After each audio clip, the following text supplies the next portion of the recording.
Thank you so much for finding so much value in this content. Thank you for rocking with me. We're going on 3 years, April the 15th, 3 years of doing this podcast. It was launched during the pandemic on April the 15th. And God has just been growing this platform exponentially. Thank y'all so much for the prayers, the love, the DMs, the comments. The video that I did that launched on January the 4th was a video that garnered more comments than any video in the life of the Dear Future Wifey podcast. Almost 6,000 comments. And the prayers that y'all been sending. A lot of y'all been DMing me, telling me about the prayers that y'all been praying, sending me voice notes, sending me prayers by in the comment section or even in the DMs. But I thank y'all so much for finding that, for actually taking time to do that, because I've actually felt my spirit being lifted. The hardest thing, I went to Houston a couple of weeks ago, and I visited my brother Jerry Flowers' church, and a brother walked up to me in the parking lot, was like, "Say, man, that episode, man, that Heartbreak episode, it got me right here, man, thank you." And Michael Basin wrote a book years ago called Men Cry in the Dark. And it's true, when men hurt, we don't show it. We're not as vulnerable to show it openly, even with our significant others, let alone with the world. And so when God first instructed me to do that, I ain't gonna lie, I was like, "God, you got me messed up. I ain't about to do that at all. You got to go find somebody else." But I promised him at the launch of this podcast that I will always be transparent, that I will always keep it lit. And so on that New Year's Eve, it was no different, that I had to go ahead and continue to practice what I preach. Keep it lit, live intentionally and transparently. So thank y'all so much. If y'all have any questions, I'm gonna allow y'all to ask those questions now. We have the people that y'all love so much this month. We're in the order that we drop their podcast episodes. I'm gonna bring them up. Y'all can ask questions. If y'all feel camera ready, I can even bring you on to this live. You can either just say thank you, or you may have a question. If you want to ask that question by video, we'll allow you the opportunity to do that. But right now, if you have any questions, drop it right now. Face red shade. Congratulations. All right, thank you, Tay. Chris Parker, yeah, you're right. You said very true. It's hard to show emotions as a man, but it can be beneficial. When I tell you, healing comes from that. God can't heal what you won't reveal. I want you to understand that God can't heal what you won't reveal. You see that a lot in Catholicism, where you have the parishioners visit the priest and they share their confessions, where the Bible says, "Confess your faults one to another so that you may be" what? Healed. And that's what happens through your confession, is healing. And so I just modeled that thing on a big level. When is Hello Hubby featuring Jessica Reedy coming back on? Jessica be busy with her 3 kids, and I be trying to get her. I said I'm gonna find a producer to book talent for her, because when she's on, but just juggling and trying to schedule talent, and I don't have the bandwidth to schedule talent for my show as well as her show, and along with all the other podcasts I produce. So yeah, we plan on bringing Hello Hubby back once I get somebody that can really handle booking and make it do what it do. Ashanti said you made your first investment in Kingdom Royale and you plan to do more in the future. Thank you so much. That's a big, heavy lift. That's a $5 million project to build. That home is going to be $5 million. The land acquisition is $1.25 million. And so I'm believing God to just perform a miracle. This is a season of miracles and manifestations. One of those miracles is to be able to get all the funding to build this amazing boys' home, this mansion, this palace for these young kings that are in the foster care system. So y'all keep praying and lifting God up about that. A lot of women don't see men in pain. We only feel the pain they bring. Boy, I'm telling you, Utopia, that is the truth. You understand me? Yeah, we're going to bring the pain because we're going to bleed on the women that we love. And that's what happens from both sexes, is that a lot of times we trauma bond. We take our own pain and we bleed on those that love us most, and make the people that love us most pay for the people that did us wrong. Unfortunately, And so we want to change that narrative so we all get healing, so we're not causing damage to one another. Y'all's episode, Jessica Reed's episode, yeah, you said that was amazing. You said you remember when we were at, oh yeah, I remember that, 50K. I was at 50K. I'm trying to see when was that? 50K was in 2021. Yeah, 2021. I did a 50K party. I remember that. Yep. I remember that real well. And that's what God does. God rewards consistency. And so those that are trying to do YouTube, when I tell you it's a heavy lift, but it's worth it. But you got to be consistent with it. You can't grow weary in your well-doing, because I'm telling you, sometimes you may look and you see you only got 200 views on a video, and you may feel like that's discouraging, but you got to realize that's 200 more than you would have had you never posted it. So just grow, be faithful over a few things, he'll make you rule over many. And so that's what happened with that. Let's see, what question y'all have? How do you find people to go on your show? A lot of times on social media, I may see a video that someone has posted. A lot of the viewers, they send me videos that caught their eye. They'd be like, take a look at this couple. And I'll look at their YouTube channel, not the YouTube channel, their Instagram page, and see a video or read a post or see something. And if it aligns with my past, my present, or my future, then I'll feel an alignment, and then I'll choose that person for the podcast. But it has to be something it's hard to articulate what I'm looking for, but because it's so personal for me. And I'm gonna write a book. I'm gonna write a book in the future about how I chose the guests and how each guest fits into the fiber or the fabric of my love journey. And so it's this beautiful quilt that God has been knitting together. And so I'll take a story from this guest, and it fits beautifully in the quilt, and somebody else add another patch, and somebody else may add a patch, and then I have this beautiful tapestry of this love journey. And so, yeah, it's definitely a personal journey. Will R.C. Blakes, absolutely. R.C. Blakes is coming to my studio the day after Valentine's Day on the 15th. I'm gonna shoot a project for him. He's coming down here to be on my podcast. And that episode will probably run the week after that.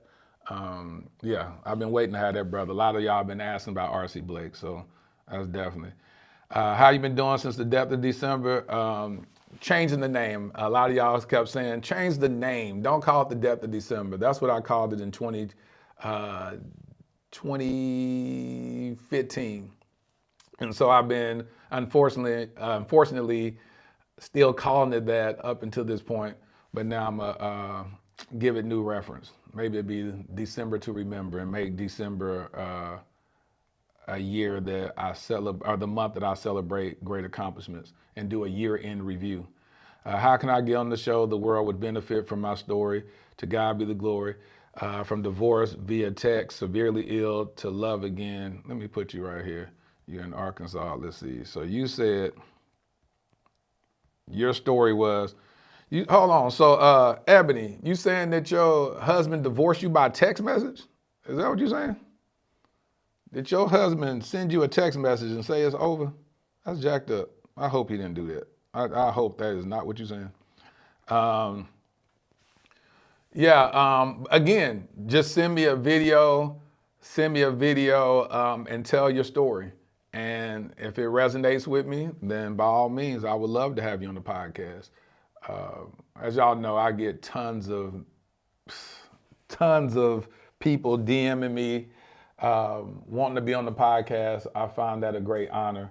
But of course, I have to be very, very intentional with who I choose for various reasons. It is a huge platform, and I know that whoever comes on the podcast, it has to resonate not only with me, but also to the audience. So, but yeah, again, always just send me a DM. I read all my DMs. Since I did that Healing from Heartbreak episode, it's been hard to go through all those DMs. It's just been, Lord, it's been ridiculous. It's been absolutely ridiculous. I see we got 709 people on this live. Thank y'all so much for chiming in and tuning in.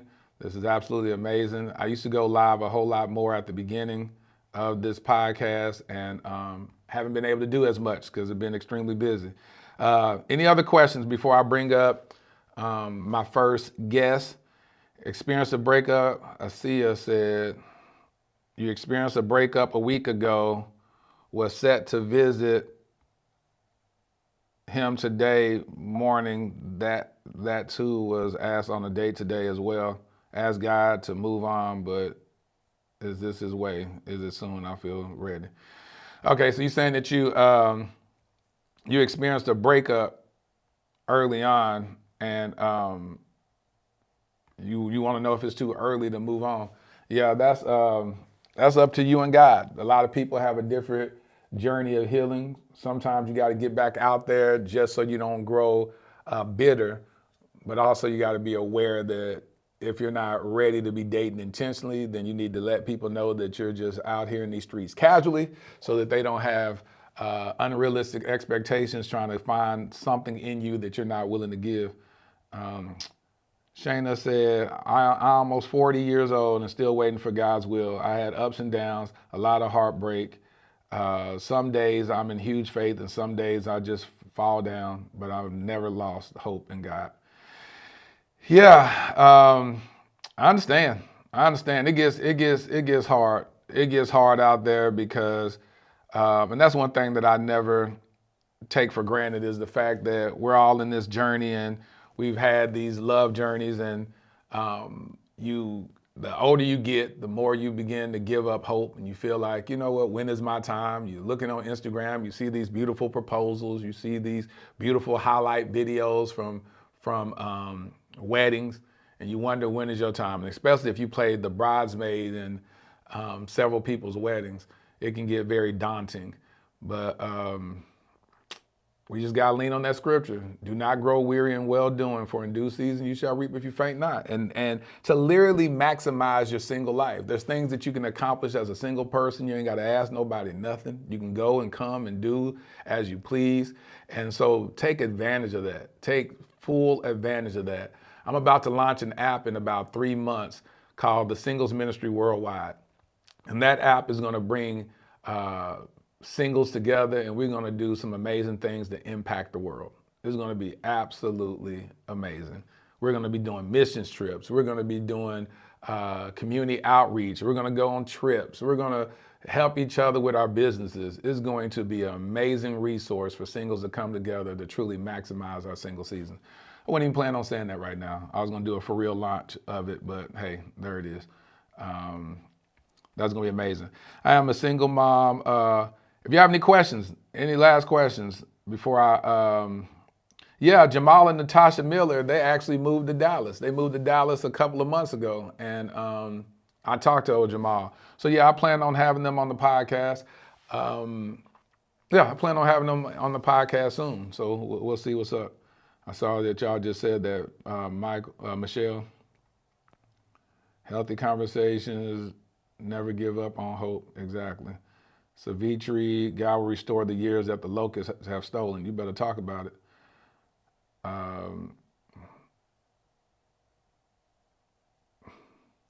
Tashika, what'd you say? My kid's dad is supposed to be a man of God. He's in church every Sunday and all, but he doesn't know how to show love.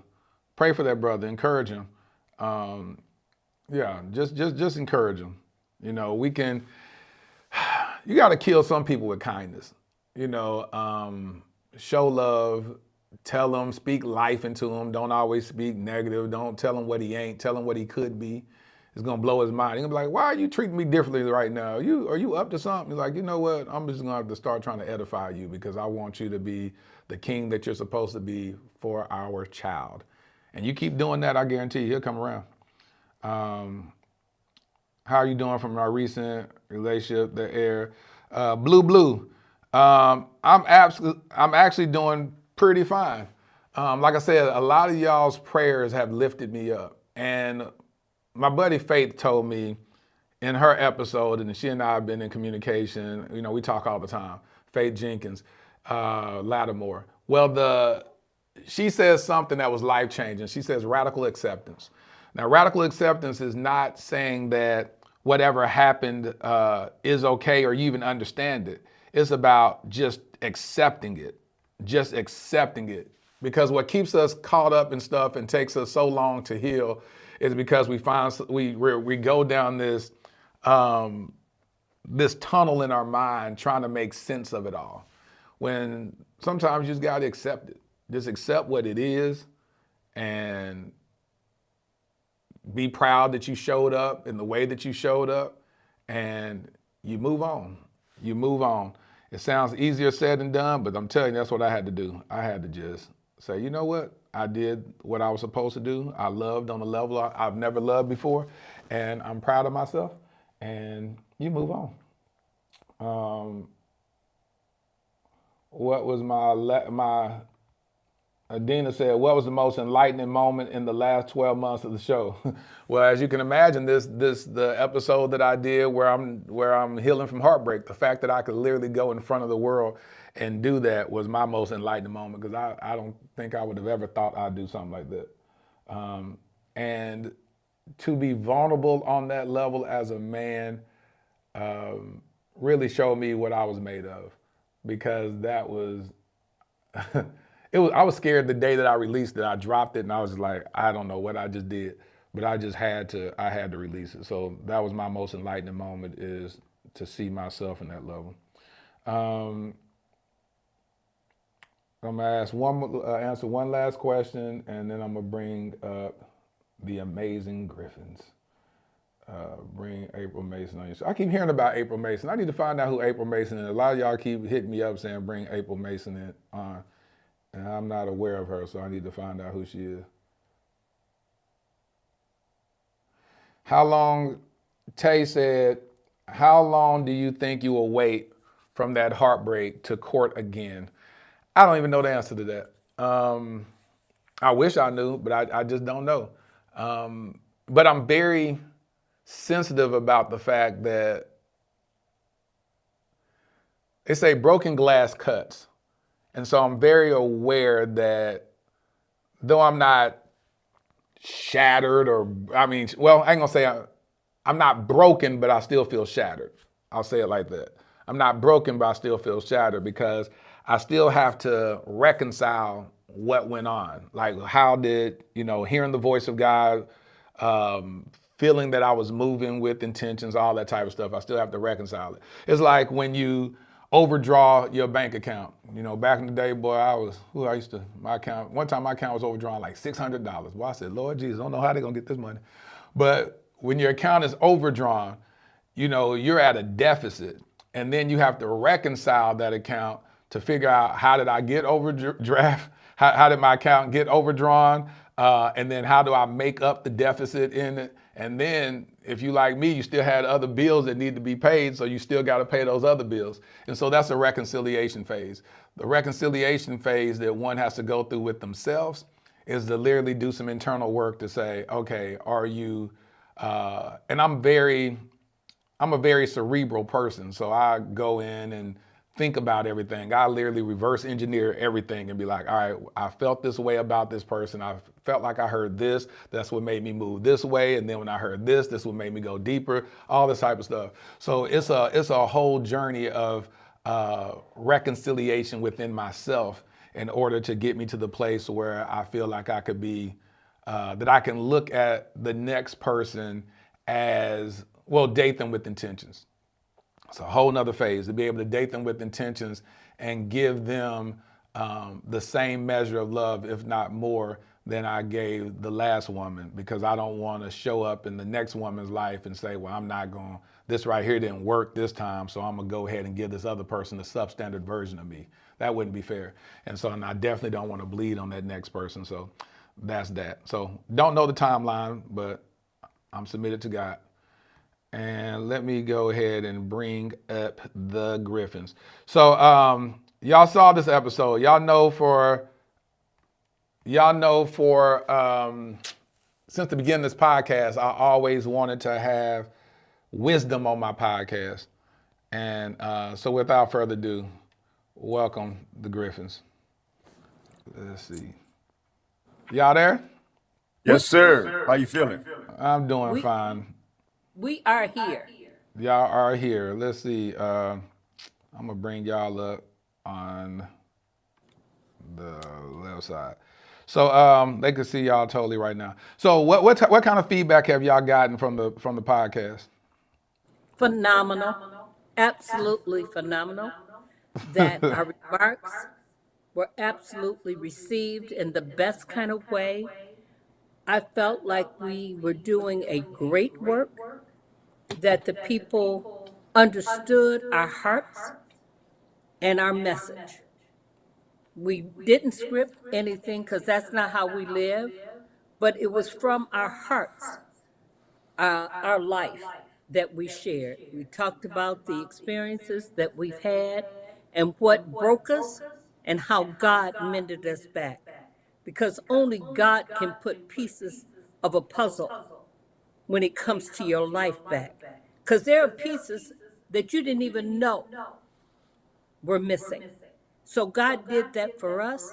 And because He did it for us, I know He's able to do it for those in your audience that want to be healed from hurt, from things that they've done that they're ashamed of.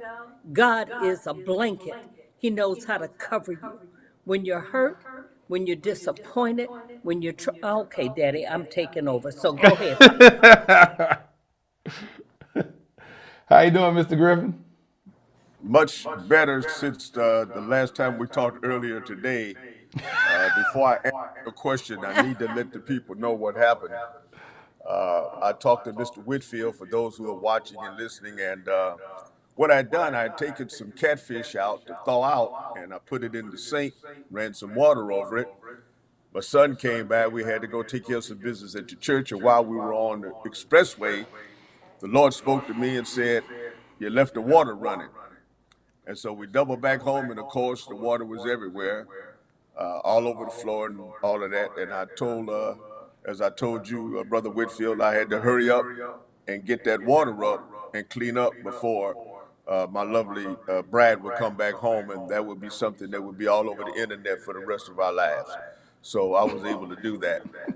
Now, just to let you know that that's the kind of stuff that can go on, brothers. You know, you just clean up your mess. That's a message we'll talk about at another time. Clean up your mess. So let me share this again with you in response to your question, what the comments have meant to me. As I talked before I got saved, at a party one evening, drinking cognac, the Lord spoke to me and let me know then that that would not be my life. And I told the person that I was dancing with, I will absolutely, God is not going to allow me to continue to do this. He's going to use me, and I'll do a great work before He calls me home to glory. This podcast has been the opening of the last harvest. I am now embarking upon the great work, because anytime thousands of people will view you and thousands more will, under the caption of likes, will comment and say, "You've made a difference in my life. I have hope." I didn't share this with you, but I had already announced to our jurisdictional bishop and also to the presiding bishop of the Church of God in Christ that I would be retiring from pastoring, but not from ministry. Teach. I had the Lord has spoken to me and said, January 2024, move on. So this is the manifestation of my wife and I doing a great work. I will be walking away from pastoring on a day-to-day basis. I'm training somebody to replace me. But I will be, and we will be, spending all of our time trying to make a difference in folks' life, not to give advice or not to counsel, but simply to testify. And if you can find something in our lives that fit you and uplift you and encourage you and inspire you to return to the Lord, then I know my well done is being received. So the That's good. comments have been absolutely phenomenal, as my Brad said, absolutely phenomenal. They've been, while I'm encouraging, while we're encouraging them, they're encouraging us. So I know y'all new to these social media streets, and so Baby, fact. So Griffins, what y'all been thinking when Hunter tells y'all, hey, listen, y'all got X amount of views today? Like, how do y'all resonate with that? I had to go to bed. I had to go to bed. I said, Hunter, I can't believe that many people want to hear what we have to say. Hunter said, yes, Grandma. I said, no, Hunter. She said, yes, Grandma. So I can tell you this. I will tell you that our Lord and Savior Jesus Christ showed us that He was aware of social media because we say OMG, oh my God. And so evidently he knew then, okay, that it's I like to preach. When I preach sometime, I tell the folk, speak up if you've ever had a wow Yeah. experience with God. And when you've had that experience, it renders you in one sense null and void. You have no words to describe it, Yeah. but you feel it. Yeah. And so it's hard for me to put it in words, except that I recognize that God is using us to be a blessing to so many people. Yeah. And I just sit back and just say, wow, he makes it. And I like to tell people, if I could think of it myself, it's not of God. He's got to do something that makes me know That's it's right. beyond anything that I could have ever thought of, That's right. conjure up. And so comment after comment after comment. And people I know, they're being real because they said, you have impacted our life. People don't say that unless it's real because they'll quickly tell you if you're not real, Yeah. that you're fake. Yeah. And so this has been, it's awesome. And I know the best is yet to come. I feel You that. said y'all went to the Kojic convention. What happened? We walked in the door, and the young girl came up to us and said, oh, you're here. I just saw you. I said, really? She said, I just saw you. I just saw your video. Phenomenal. And everybody was looking. I said, whoa. We went and hurried up and found a distant seat at the last row in the service Absolutely. and got as quiet as we could get and looked as incognito as we could. But afterwards, the people were just all coming up to us. And I said, dear wifey, you've done us well. Thank you so much. Y'all some celebrities out here, huh? Y'all some Hey, man, it's celebrities. something. It's something. It has been phenomenal. So we got some news to tell the people. What is the news we have to tell, Griffins? So listen, this is really a vision coming to pass. I didn't understand how I was going to reach the multitudes. I keep a journal, not a diary, but a journal. And so after I thank God for everything He's done for me, then I always ask Him to do something. And every time I write in it, when I ask Him, I said, please reach out and touch the multitude. Because if you don't touch them, this is all in vain. I always reach the multitude.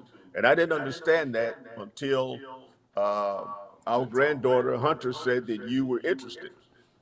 And I tend to give long responses. Man, I had no idea who you were. What you did. I knew nothing about you. So I said, check the brother out because I don't have time for a lot of foolishness. And so she did. And I said, okay, well, let's kind of get a little excited about it. And then, you did right. You got some airplane tickets and you set that. And then you had a place to stay for us, a nice hotel in downtown Dallas. And you picked us up. And I'm getting to your response. And so your truck was clean. It was a nice, clean truck. You took us to a nice place for breakfast. And so far, so good. But when you begin to ask questions and I felt the presence of the Lord, I said, we're on to something here. One morning, Hunter calls in tears and said, this is bigger than me. She said, this is bigger than me. And she said, you had reached out to her and said, can we team up? I'll teach you and show you, can we take grandma and grandpa and really expose them to the world? In the midst of that, you pronounced a particular blessing and prophecy on our ministry. And you and I know what it was, and it has come to pass. Yep. And both of those combined made me know that you, Brother Whitfield, and my granddaughter Hunter, God has sent you all to manage and lead and encourage and inspire and to teach and put us in a position where God's glory will be revealed in what we are as a married couple of over 51 years. So we're so grateful and thankful. You have at your beck and call famous people all over the world. And I know it had to be God for you to want to take your time and your talent with 250,000 subscribers and will grow, and to say that I want to be part of exposing the two of you to the world. So we're letting everybody know we're in your hands, Mr. Whitfield, Brother Whitfield, and my daughter Hunter. And we believe that we're going to be a blessing and make a difference in folks' lives over and over and over, all over the world. We believe that. And I'm so grateful and thankful to you for obeying God, and my granddaughter for she said the magic words to me: this is above and beyond me. This is a ministry. So basically what he's saying is that Hunter and I will be collaborating as co-managers for the Griffins, and we're going to do everything in our power to build their brand across the world. I prayed and asked God for me to be able to sit at the feet of wisdom. I don't have my grandparents. I never ever met my grandparents before. When I did, I was like 2 years old when I met my grandma, and she was killed by my aunt's abusive boyfriend. And so, and then my grandma on my father's side, I never got a chance to meet her either.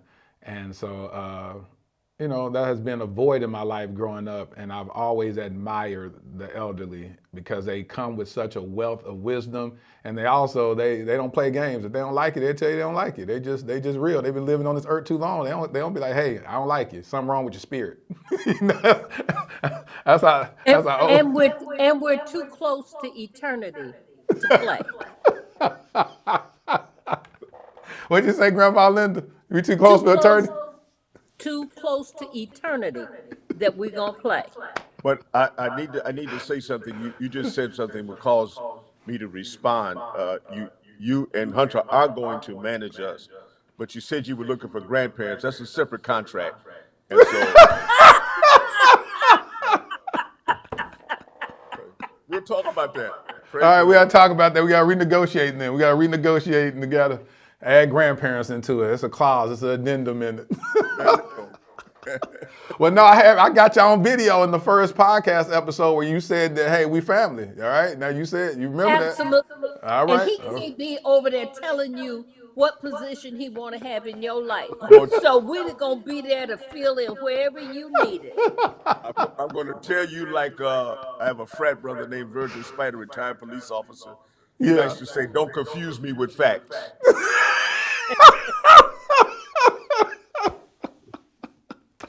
He said, don't confuse me with facts. You know what was so powerful, Grandpa? You said, and I was, man, it was, that messed me up. You said that you had been praying that day that God moved on my heart to come alongside of y'all and to help y'all. And when Yes, I called, tell that story. Tell that story. as I said earlier, almost daily I pray for God to bless us and our ministry to reach the multitude. And so again, I didn't know who you are, who you were, and then even when we met, but immediately because of it was just an anointing. And so I'm in tune with the presence of the Lord. And when we got in the car, you said some things to us that you said, I'm being selfish. I Yep. need you to pour into me. I'll tell you Yes. point blank. And so whenever you are that real, the Lord was speaking to me then. And so you also said about what can you ask? And I said, just ask me any question that you have. But you kept dealing with, I need you. I Yeah. need your wisdom. I saw, the videos that your granddaughter did, and I need you. Here's what, and everybody's got to understand me on this. The Lord had given me during the pandemic to come out from behind the walls of the church because the people I've been practicing pastoring over 30 years. They come to the altar for the same issues over and over and over. And I was no longer being fulfilled doing that. But when you start saying, help me, the Lord began to speak then. And then everything after that became a manifestation of the multitudes, the multitudes. And so it was real clear. I had perfect spiritual clarity on it. You were an instrument, Hunter was an instrument, and he said, this is it. The next things that we did just further, I teach there's revelation and then there's confirmation. He had Teach. already revealed to me what he was going to do. Now he was confirming it. So none of this was a surprise. It was, he had revealed to me years ago. And now he's confirming it one step at a time, one event at a time, one meeting at a time. There are no coincidences with God. And so the way you have brought yourself, I mean, there's a lot of ways you could have approached it, but when you said, I'm being selfish, Yeah. I need you. I need you to pour into me. You didn't try to pump me up or my wife up. You weren't talking out the side of your mouth. Straightforward. And let me Yep. tell you, you didn't come, and I don't want anybody to misunderstand me. You didn't come with, a lot of gold chains and a lot of this and a lot of that. And one other thing I can tell you, you never said, have your people call my people. So all of this came together. Yeah. It's like when they talk about a perfect storm, this was the perfect manifestation of what God is planning. And I'm telling you and all of the listeners and all your subscribers, the best is yet to come. Yeah. We have so much more we want to share, and we're really counting on you allowing the Lord to use you Yeah. and Hunter as we collaborate together, man, and this is going to be something special. We're gonna build something amazing. And the reason why I said I was so selfish about it, this podcast has always been about me. It's my personal journey as I discover, uncover, and recover love. And I met y'all at such a broken state. Like I was messed up. And so I was dealing with heartbreak. And so y'all represented hashtag relationship goals. I never ever look at other people's marriages and say, I want that. Right. But what I did want from you guys is unfailing love. And that's why I called the episode Unfailing Love. I want what looks like 51 years of staying committed to the covenant. And that is absolutely beautiful. And like y'all said, it's never been perfect. It's never been something that y'all never got mad at each other, never got tired of each other. Even, as Grandma Linda said, year 20, she was contemplating divorce. But y'all stayed true to the covenant, and it was unfailing love. And that's what I wanted. And so as soon as y'all sat in my truck, I said, listen, I'm gonna tell y'all right now, I'm selfish. I need y'all to pour into me. I need to be full. Yeah. I need to be refilled. Because here I was when I started this podcast, I had so much hope in my eyes. I had I can't wait. I'm writing these letters to my future wifey. This is what I want. This is what I'm gleaning from this experience. And then I go through heartbreak when I thought I had it right. And I was like, this is the person. Thank you, God. This is what the wait was for. This is all this. And then if the bottom fell out of it, and I was like, I don't know what to do. I don't know how to recover from this. But God been so intentional. He allowed y'all's episode to backdoor the episode of my heartbreak, and it restored me in levels that you guys can't even imagine. And that's how intentional God is. And that's why I thank y'all so much. And so y'all just stayed on my mind after the episode. And God said, I need more out of it. I need more. And I was like, what? I don't have time to be managing nobody. What is that? And then I called Hunter, and at first I was going to just give Hunter, just download and be like, Hunter, I'm just going to tell you how to navigate and help their career. And Hunter, why don't you come on the camera, say hi or something. Here she comes. Yeah, come on over here and say hi. So She Hunter is came slide that on over there. We can't see you. Slide all the way over there, the other way. Can you see me? Yes, right there. Yeah, now I can see you. Hunter, how old are you? I'm 24. She's 24 years old. And what's so dope about it? Tell people what you do for a living. Slide it over because I know I'm gonna bring you on the camera by yourself. Hold on, I'm gonna bring y'all both on here and just talk to y'all. All right, there you go. So tell people who you are, what you do for a living, all that good stuff. Sure. My name is Hunter. I am a content creator, a social media manager for Med Spa here in Metro Detroit. So content creating is a passion of mine. And what turned into me just posting my grandparents on my page and just organically being us turned into a ministry. Like the more I posted a video doing my grandma's makeup, and the talks that we always have went viral. And people said they needed more of grandma, and grandpa came in a clip, and I'm like, oh, people are really loving just the little things that I have seen my whole entire life. So I did another makeup video, and then grandpa said, show them how she makes her chicken salad, because if you've ever had her chicken salad, you know it's healing powers in it. So we filmed the chicken salad video, and grandpa came in, and then that clip went viral.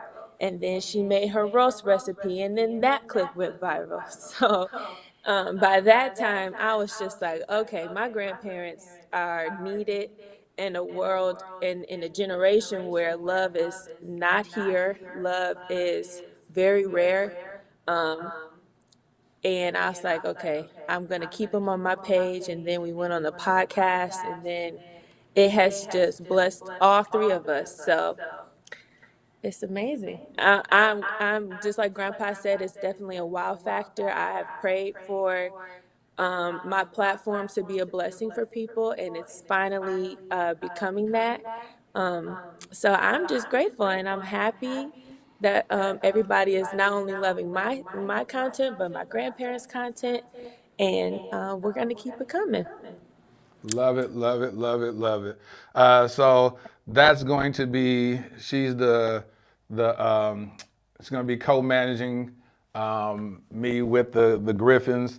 And so it's going to be great for her to be as young as she is and to be placed in this position to learn. This girl going to be extremely powerful, Yes, learning ma'am. all this stuff. So you're going to be pretty dope. What you about to say? I said, yes, I am. She said, let's be clear. Let's be clear. Don't play yeah, games with me. Yeah. So thank you so much, Hunter. No Thank you so problem. much. And I look forward to working with you. We already started working already, but we're going to do some Yes, amazing things. So it's going to be great. absolutely. We So, can't wait. yeah, good. Thank you.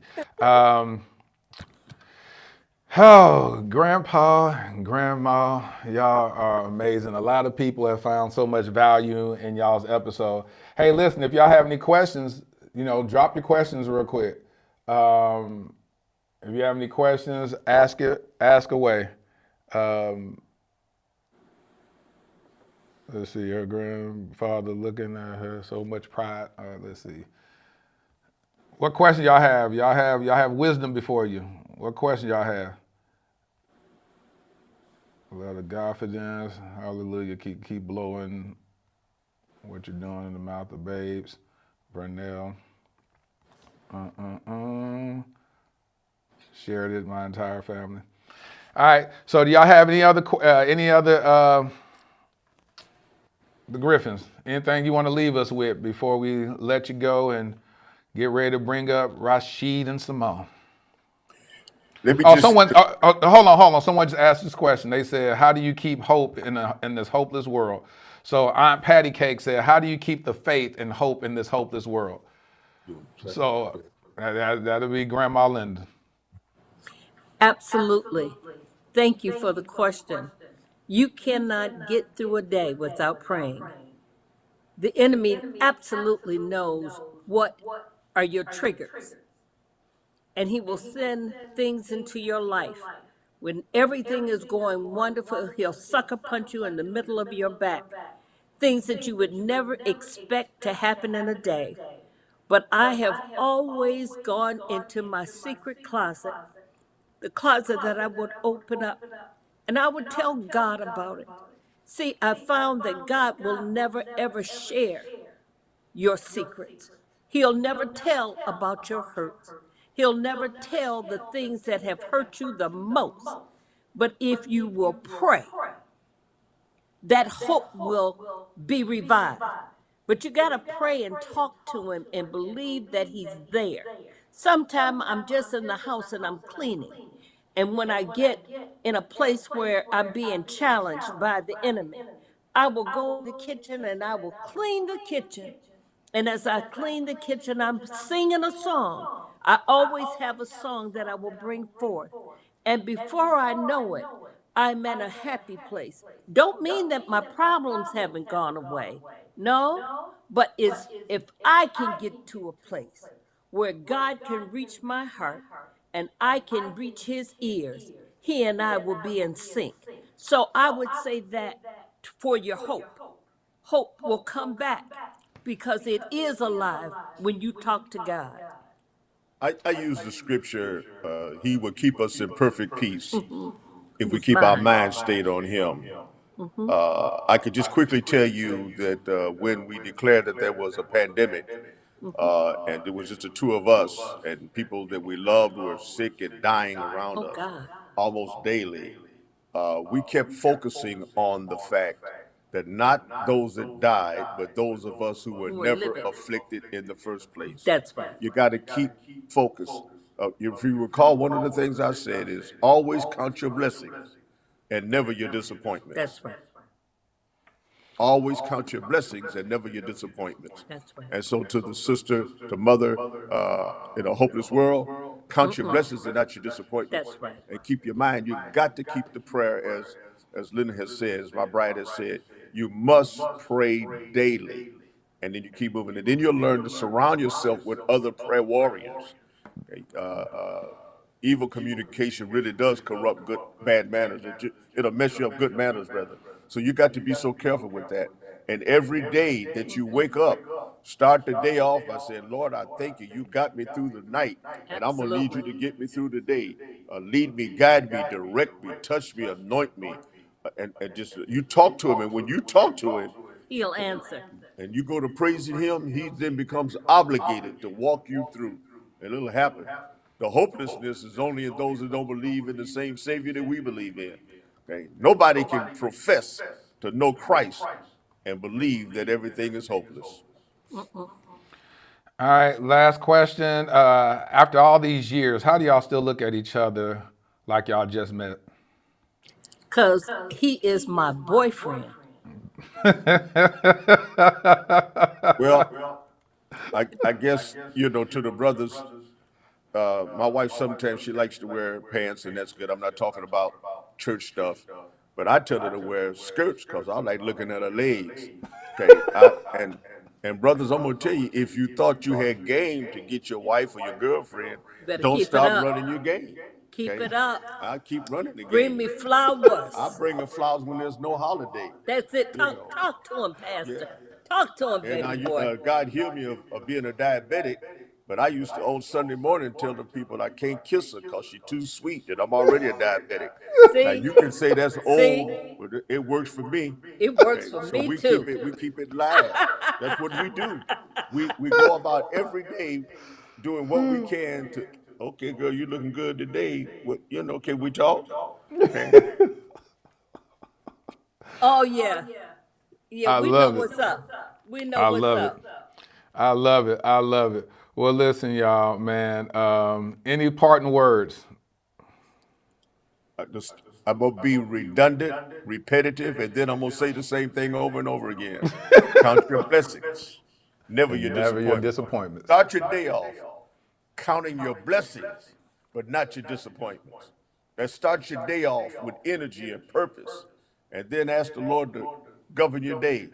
In all thy ways acknowledge him, he shall direct our path. This is simple stuff. It works. Start your day off. Lord, I thank you for waking me up this morning.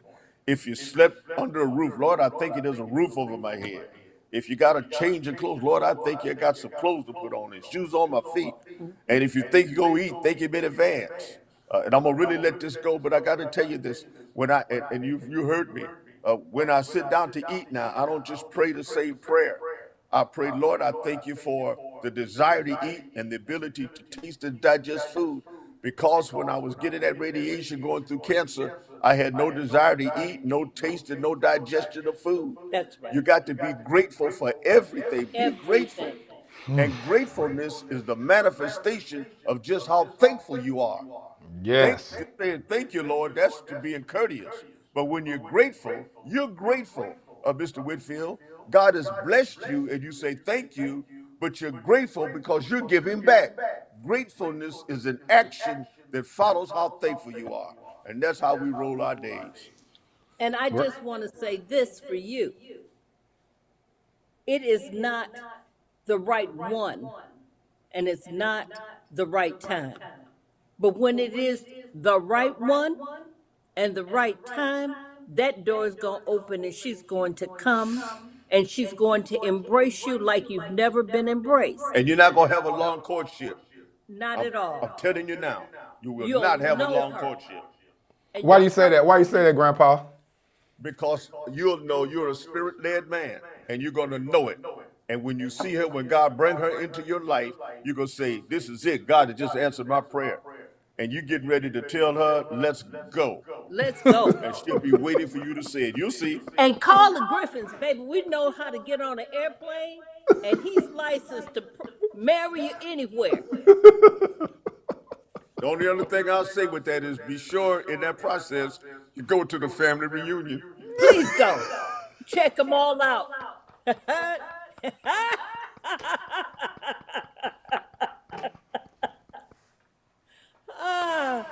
Oh, y'all so crazy. You know, this something somebody said. Most people love the fact that when I asked what made you contemplate divorce in 20 years and Grandpa responded and answered, a lot of people love that, but then it was some people that said, why didn't he allow Grandma Linda to speak? I want y'all to answer that. When I was getting ready to divorce him, Yes. You know, he Which came one? in and gave the reason. He came Right, and gave the because- reason, and a lot of people, like I say, 99% of the people love the fact that he understood the error of his ways and spoke without you speaking. But then there was that small 1% that said, I would have liked to hear what she would have said. absolutely, and I would love to be able to tell them tonight, if they're listening. My heart was fixed. I was divorcing him, period. But when God stepped in and made it perfectly clear that my future, like breathing, and I like to breathe, was contingent on me accepting him back into the bedroom, back into my life, back into the direction that God had set forth. Anytime that you're clear, when you've got a relationship with God, it was no way I could divorce him and be in the will of God. Not saying that women that divorce are out of the will, because there are some extenuating circumstances, but ours was all part of destiny. And I recognized that my husband, at the time, he was just out there, and he was reckless, and he wasn't considerate of me. So I did that not to play games. I was serious. But God overruled my seriousness and told me to think about what I was going to do. Sometimes we make decisions that are based on the moment and that season. But when you can talk to God and God can talk to you. Back that thing up. I had one response that said that I was perhaps waiting for the insurance policy on him. Let me tell you something. I got his future dreams. Everything is coming to me. I Yeah. get that. Yeah. But with those things, if I don't have him, what good are things if you Teach. don't have the person? Teach. So I knew that my granddaughters were going to have somebody to look up to. My grandson, I only have one, because he wasn't even in existence then. I knew if God allowed us to have grandchildren, that they would have to have someone to look up to. And so I reconsidered because God told me to reconsider. But I was going to get every dime, nickel, and penny of his future dreams. Trust.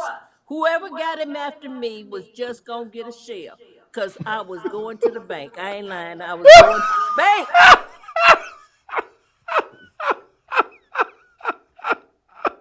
Bless you.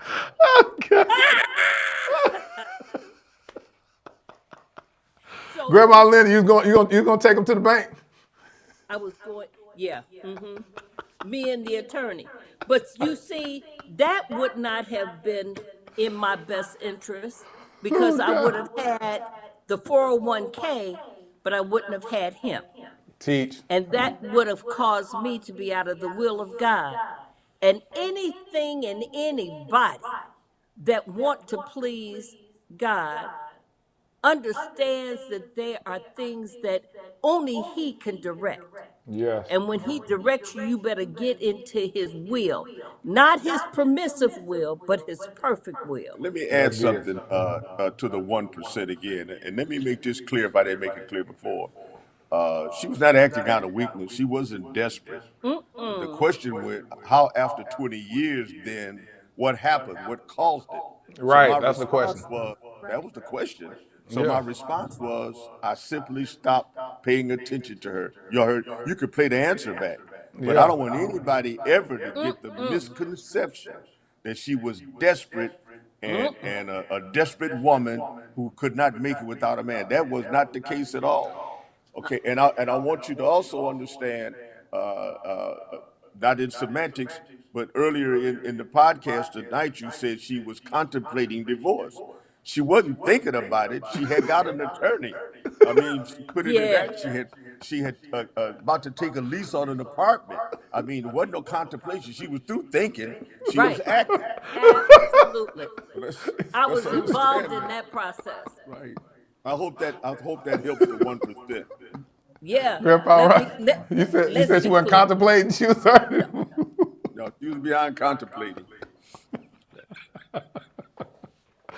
I love y'all. I love y'all so much. What they were really talking about is the fact that she didn't answer, you answered. And they want to hear if your reason was the exact same reason that she would have said. So that's what it was. But what I saw, what was so powerful to me is that you spoke up with just saying that, listen, I overstood where I went wrong. And the best, it's crazy because it's a different generation of women where they felt like you may have taken her power by not allowing her to answer for herself in that question. No power is ever taken from Linda Griffin. None.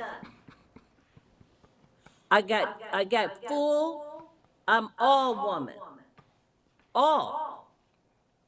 He is a compliment to me, and I'm Teach. a compliment to him. I am. I love all of my black women, my Hispanic women, my white women, everybody. But I am all woman. And Teach. I can't teach the women that God has sent to me anything less than what I live. And I live, if they're being abused, don't stay, Yeah. but get counseling prior to leaving. Yeah. And I believe in marriage counseling just like I do in therapy. If Yeah. you need a therapist, let's go and get that. If you need a marriage counselor, go and get a certified marriage counselor. But after all of the counseling, if it doesn't work, it's okay for you to divorce, but just know that when you divorce and there's children involved, there's more damage that can be done in that world if it's not seriously contemplated. Because Good. sometimes we would have arguments that were only temporary arguments. You understand? Yeah. Things that he corrected for me gave me life. Let me interject something too, so that everybody can get this crystal clear. Her strength, I did not take power or strength from her. Her wisdom kicked in and said, I don't need to respond because you were the cause Teach. of the contemplation and action of divorce. I'll tell brothers, I mean, Adam got with, you gave me that woman. Yeah. It was my responsibility to speak up. And she Yes. was wise enough and strong enough and To allow you empowered enough to. to say, run it, Run that. tell them. What'd you Run say? all that. Right. What'd you say, Grandma Linda? Run that. Run that. Run that. Run that conversation. She's a very powerful, don't y'all fool yourself. Okay. We got lots more to discuss, and we will. But I Oh, we appreciate go. the 1%. I hope I Yeah. don't want anybody to be offended. We just Yeah. real and we just tell it straight. Because the 1% is as important to me as the 99. Talk about it. Because Jesus said that the good shepherd left the 99 and went after the one. Yes. And so if I can help one woman that is trying to figure out life, then I've done my job. Yes. And at Well, the listen. end of the day, 51 years has granted me some good days, some bad days, some indecisive days, but I'm happy as I can be with this man. Yes. Listen, y'all. Thank y'all so much. Y'all have poured into this platform. I thank y'all so much. People are going crazy in the chats. They loving you, saying preach. That's a strong woman. That's a strong man. Y'all see these comments later, but they are absolutely loving y'all. I thank God for finding favor in me to work with y'all and to help just brand y'all across the world so that people can get. God has me on this unique journey where he's very intentional about me helping to create spaces where we do relationships right. You know, I fumbled a woman years ago, over 7 years ago, when I filed for divorce, and I didn't understand what leadership looked like.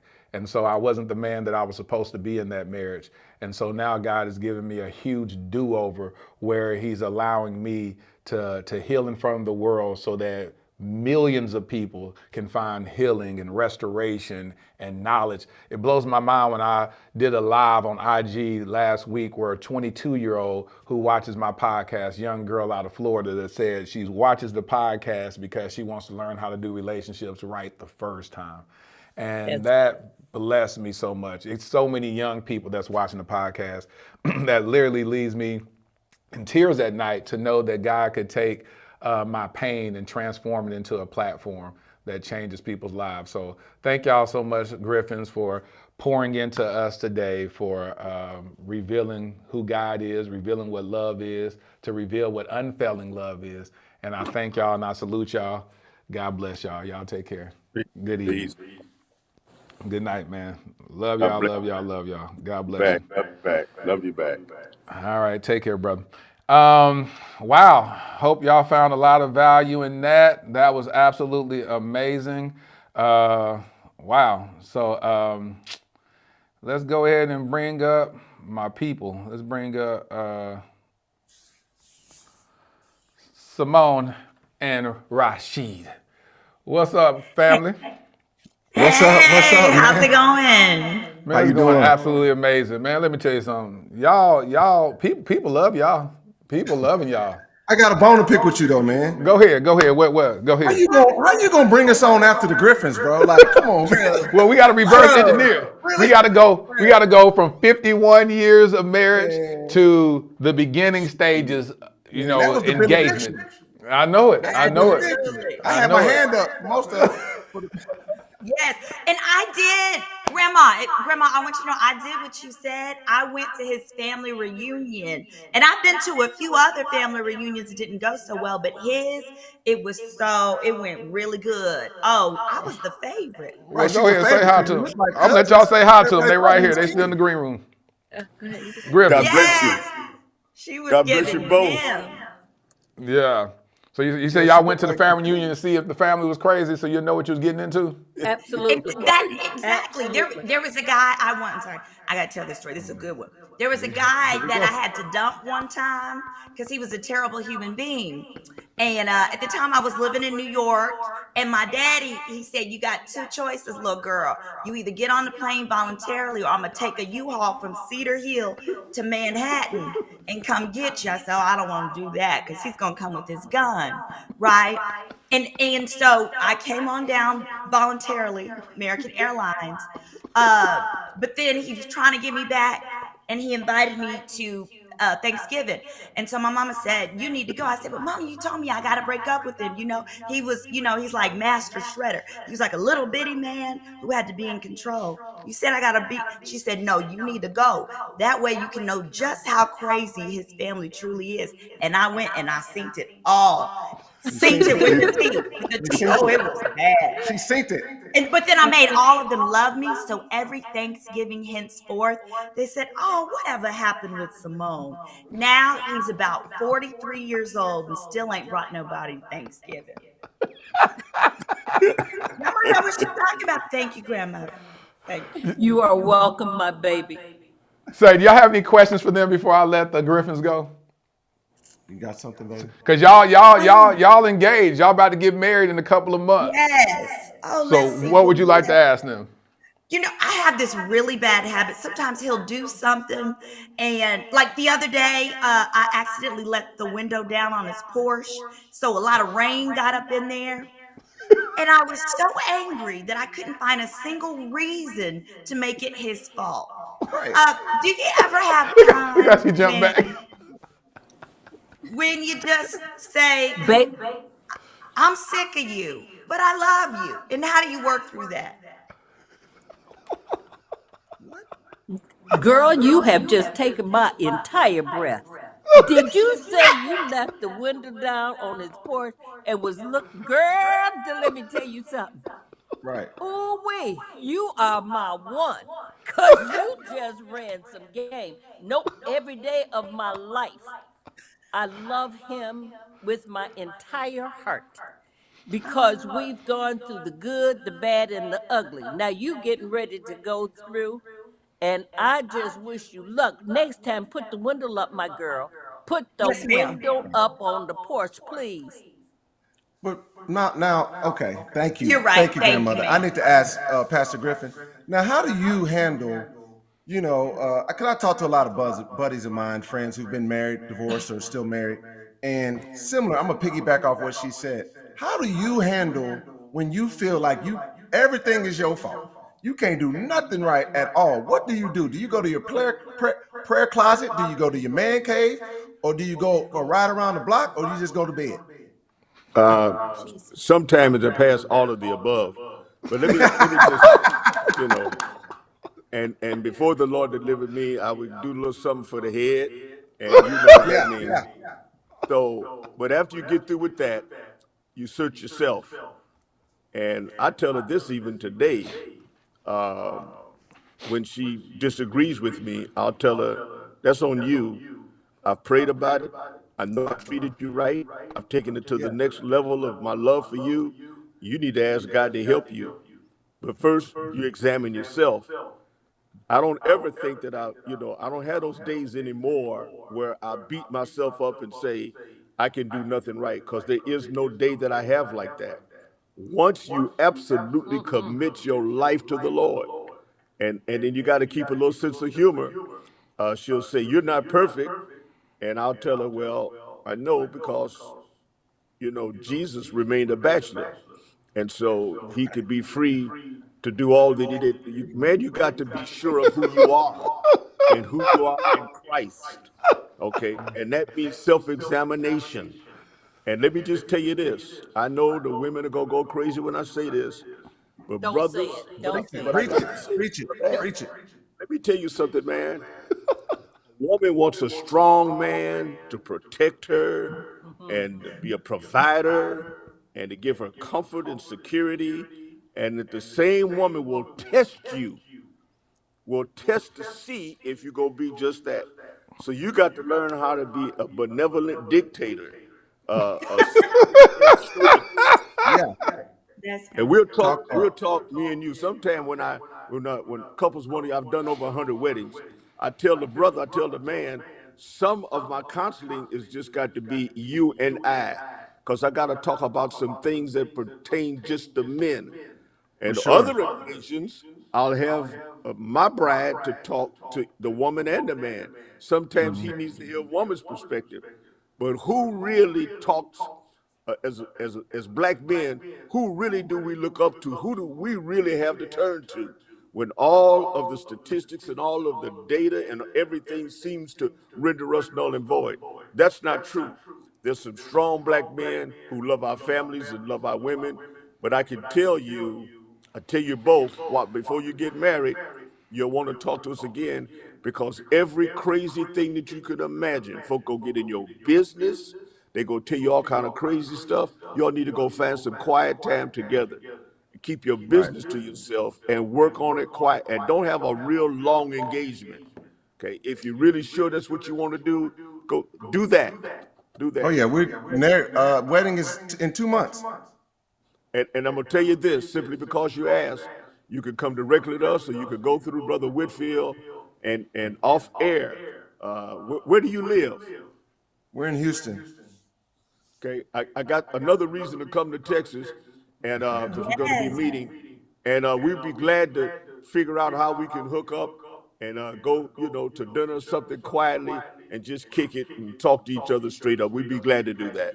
I'd love that. Thank you. Thank you. Yep. I love it. It's He's on us. he's planning the wedding, so I just show up. So this has been a wonderful experience.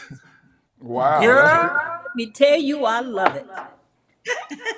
She tricked me into that, but I did. I that's a whole tricked nother him. story. She tricked me. Now, see, bruh, now that lets me know I can work with you, because that's what they do. They trick us. Oh, they trick us. They trick us. Go. But I'm Nobody's gonna talk tricking to you, my you. brother, for real. oh, ain't Nobody nobody is tricking. tricking. Y'all know y'all be tricking us. But see, the thing is, when I catch the trick, I'll be like, hold on, wait a minute. I'm not him. This is me you talking to. You can't trick me. And then she'll be like, yeah, I forgot about that. I'm gonna explain it to you off air. Okay. Yes, sir. Y'all have a good night, man. Thank you so God much bless for the you. Thank wisdom you and the so much. knowledge and your discernment. Thank y'all so much. Man, let's see. Why is this? Let me get that off the screen.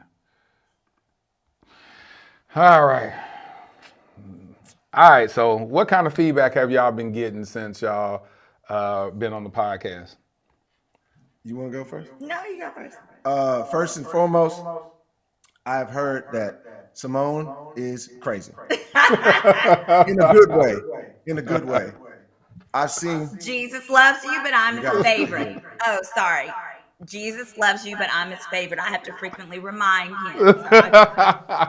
And then also tell people at home what you named your phone. Like if you airdrop her, this gonna come up. What is? Jesus' favorite sinner. Because it's important that he understand Like it come up on an airdrop. I'm not perfect. It really confused him in the car the first time. We were driving down the street and Jesus' favorite sinner. popped up on Bluetooth, but So this one time we're in a group of people who took some pictures of us, and it was like, go ahead and share it. And then I was like, oh, just airdrop them. Somebody was looking. Who is Jesus' favorite sinner? I was like, that one. But no, man, all of the responses have been so great, man. A lot of the things is what I love about the show is people got to see my baby, like the true personality, how knowledgeable and smart and witty and how funny she is. We've heard she's a star, she needs her own show, and I Yeah. agree about all that. But at the same time, she's able to bounce back and forth and show you her depth, show you Yeah. her intelligence, and drop gems as she was dropping, and then just make you laugh. So, man, it's been really good. People have been loving our dynamic. So that's what I've been hearing and seeing most of all. Y'all have a YouTube channel called Ages and Stages. How much has it grown since your podcast? At least 1,000 subscribers. Yep, at least Thank 1,000. you so much. At Thank you least for that. 1,000. In Yes. 1 week. And then my social media has grown like 5,000. It was like real crazy.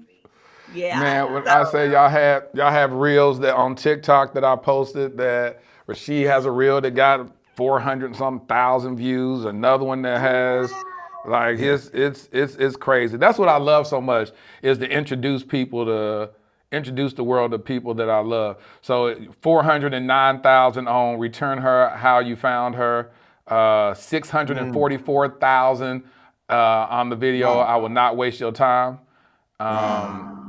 What Extreme Measures you get, the one Symone did, 72,000, 96,000, 176,000. That's just on What TikTok. about the no legs? Oh, the no leg one's on. Back The no Black leg Crime. one went crazy on on my dear future wifey Instagram, and it has. Let's see, no legs has. Oh, that's 77, 157. Do you have a passport? 157, 73. I mean, it's so many of these things. Yeah, man. It's You know, I didn't know the level of 329,000 on that one. Oh wow. Yeah, hold on real quick. Grandpa and Grandma Linda, y'all video just hit. I'm quitting my job. Hit 1 million views on the Dear Future Wifey page. I just saw that today. 1 million views, and then on TikTok it has 1.5 million or something. Like it's just going crazy. Fantastic. It's going crazy. That was my favorite of theirs. Yes, Yeah, for it sure. was crazy. So Yeah, what you we had saying? a conversation about that one. What yeah. conversation y'all had Oh, I said, yeah, you better talk to me first. before you quit a job and try to do what the Lord says? Oh yeah. I don't have her level of relationship with the Lord yet. I'm working on it though. I'm working on it. I have a stronger relationship like with the police, handcuffs, or something like that better. But you're working on that relationship with the Lord. But right now you have with law Getting enforcement. stronger every day. People keep talking about you're their best friend in their head. Yes. Oh, thank you. Yeah. I did love that I got to show, the depths of my aspect. Because I always say, as much as you, like, I have a big personality. So as much as you are big, you have to be as much soft if you want a man, Yeah. You have to have more softness and more love to give than loudness. But he's never bored. No, she told me that from the get-go. She told you I what? promise you will never be bored. That's good. Remember, I said, remember, when you first, you took me out, I said, I got to tell you right now, I'm expensive and I got ADD. So, do what you want, but I've warned you. And it was true, right? And I let that go in one ear and out the other. I'm like, girl. I'm not that expensive. Is she high maintenance? No, she's not. She's not what most people would perceive her to be. Like I want her to do. I'm the one that spends more on her because she is very frugal and she will not mince words about how frugal she can be, but she spends money on things she values. I buy my draws at Didi's Discounts in 4-packs, and it Like, no, that's not aggravates happening. him. That is not happening. It's 4 of them. They And say then she be BB on them. They say I BB, don't that's care. name brand. BB is a name brand. Right, I know that, but Dee and then she be talking about then this big old grandma panty line be showing. They're I don't want to see seamless. that. It says seamless. I got the tag. It on say, the look, picture. It says Latarius, seamless. it say seamless, but I see a big old grandma draws line. So that's because they $4.99. $4.99 seamless. It's gonna show panty line. Well, that's a product defect. Maybe I need to file a class action, but that's a different conversation. You said a class. Right. See that kind of stuff. I'm like, baby, we're not doing that. We're not buying lingerie at DD Discount. No disrespect to those who do, but you know, I see what's gonna happen? why not? Jesus made Dee Dee's discounts and all of the workers in there. We're about to be in a recession and we need to support all those hard workers. So, Ross dressed for less, TJ Maxx, the same thing. so Jesus made DD's but didn't make Victoria's Secret? Victoria, that is overpriced. Make it make sense. Because guess what? Jesus if you made wait them a prices. year, hold on. If you wait a year, then Victoria's Secret panties gonna be in Dee Dee's discounts, just like the rest of my 4-pack. You just said they say BB on it, not BC. See, there she go. She don't think I be listening, bro. They have like, multiple I brands. listen for a living. This is not what the people came in for. Okay, sorry. What you say, Rashid? You listen for a living? Yes. He listened too hard sometimes. What people love. What ended up happening with your friend Julie and her boyfriend? Everything worked out. Listen, he's a real listener. Even when I'm on the Listen to phone. this. Someone asked the question, or made the statement that, when you say, trust me, I'm not going to waste your time. They've heard that from guys all the time, and guys have wasted women's time. So, Symone, how were you able to differentiate him saying it versus, has any guy ever said that to you before? They all say that. Exactly. Yes. So a lot of people are commenting saying, oh, guys say that all the time. They'll have you sitting up here in a relationship for 10 years and never putting a ring on it. So what made you believe that he was going to be true to what he said? I collected my data. So you listen to what the men say, and then you must collect your data. So for me, I did 2 main things. I ran a background check on him, and I downloaded his divorce decree. Now, no, I really did. I know that. Okay, I'm not explaining to you. Okay. Now, with the background check, one of the things that I learned that was very fascinating to me was he actually got married 6 or 8 months before he told me he got married. And at first I was like, oh, was she pregnant or something? But I did the math and she wasn't, so that was all right. What it was, when I spoke with him, it was that, no, I'm serious, real. It was that he didn't, is that she had bought a home and he didn't want to move in without them being married. So they were going to have their ceremony, whatever specific day that they had selected. But he said, you know what, before I move into a home that you own, I want to do it all right and marry you first. What that says to me is he doesn't play about moving in with people. Yeah. So if you had asked me, moving in with me, or people moving in with him, that's right. I moved in his house because I didn't want to pay no bills. But if you had asked me 10 years prior,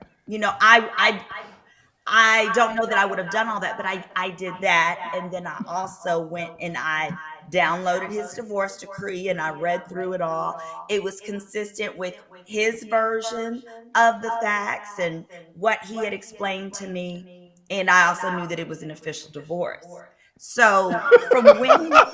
Hold on, that's important though, right? Because a lot of dudes that say they divorced and they be still married. One of my homegirls went through that, and this guy had made this fake paperwork, and she asked me to submit my divorce. She said, "What does your divorce decree look like?" I said, "Here." I took a picture, sent it to her. She said, "This don't look like his. His looked like, man, he had created this whole fake thing. He was still married the whole time. It's just." Oh, shame on him. Okay, she should call me next time. I do it for fun on my YouTube channel. Honey, I give this woman, I give a free, I can't call it background check, a free investigation to one of my followers each week. This woman married 31 years. She didn't know this man has like 15 properties. He been collecting rent and giving it to his little big titty girlfriend. I don't know if I can say the T word. You say titties, all right. Some little 29-year-old. He's over here 65 on some Cialis. Shame on him. So my point is, ladies, you always have to collect your data, even when you're 60. Oh, Always. God. You said he had accumulated properties and his wife never knew about it? No, I showed them to her. Yeah, so just follow Ages and Stages. I'm upload. I gotta edit it because I gotta bleep out some names and stuff so I don't get sued. But is that gonna be on your Girl Is That Legal? Yeah, it's gonna be on my channel. Is called Girl Is That Legal? Because that's what my friends always call me. They have some foolishness going on, and at the end of the day, that's when a girl is like, "Can they do that?" So I said, when are you launching that? When are you launching that channel? February. Okay. Like Oh, the Valentine's. channel he asked you. It's Yeah, there, tell. but I got to fix some things. Now I don't want to disappoint the people. Yes, first week in February. Yes. So That's a follow week. her IG so that when she launches it, oh God, that's gonna be a whole Please. mess. Oh, it's a Yeah. whole mess. Somebody said they need to be friends with you. Everybody keeps saying I need to be friends with Symone. Look I at am this. your friend. Just DM me so we can be friends in real life. I need more No, wait, friends. hold. So, whoa, slow down. You always say Let me that. tell a story. I always say that because I got Okay, data, tell the story. bruh. Check this out. Share your data. She is very effervescent. She is Miss Congeniality. She hasn't met a stranger, bro. She met 2 women in the bathroom They were nice. and decided to go to Mexico with them. They had passports. Like, bro, like I can't make this up. They didn't I thought steal. your passport rule related to men that you want to date, not people you met in the bathroom 15 minutes ago. Well, it's applicable to a mindset. I figured that they had a good international mindset. I didn't look up by myself. I would have got kidnapped. You said I'm Good got kidnapped by them. You don't even know them. They could be running a that's sex trafficking ring. They be using women to do it in the first place. Bro, I'm telling you. So what is your tactics that your mom gave you to not get kidnapped when you travel abroad? Apparently, I've always had this problem. When I was a freshman in college, I called her and I said, "Hey, Mom, if you call my dorm room for the next week, I'm not going to answer. It's spring break, and I decided to go to Jamaica." So she said, "Oh, Jesus." So she had somebody deliver me a bunch of $2 bills. So now when I travel internationally, I tip with $2 bills. She makes me do it.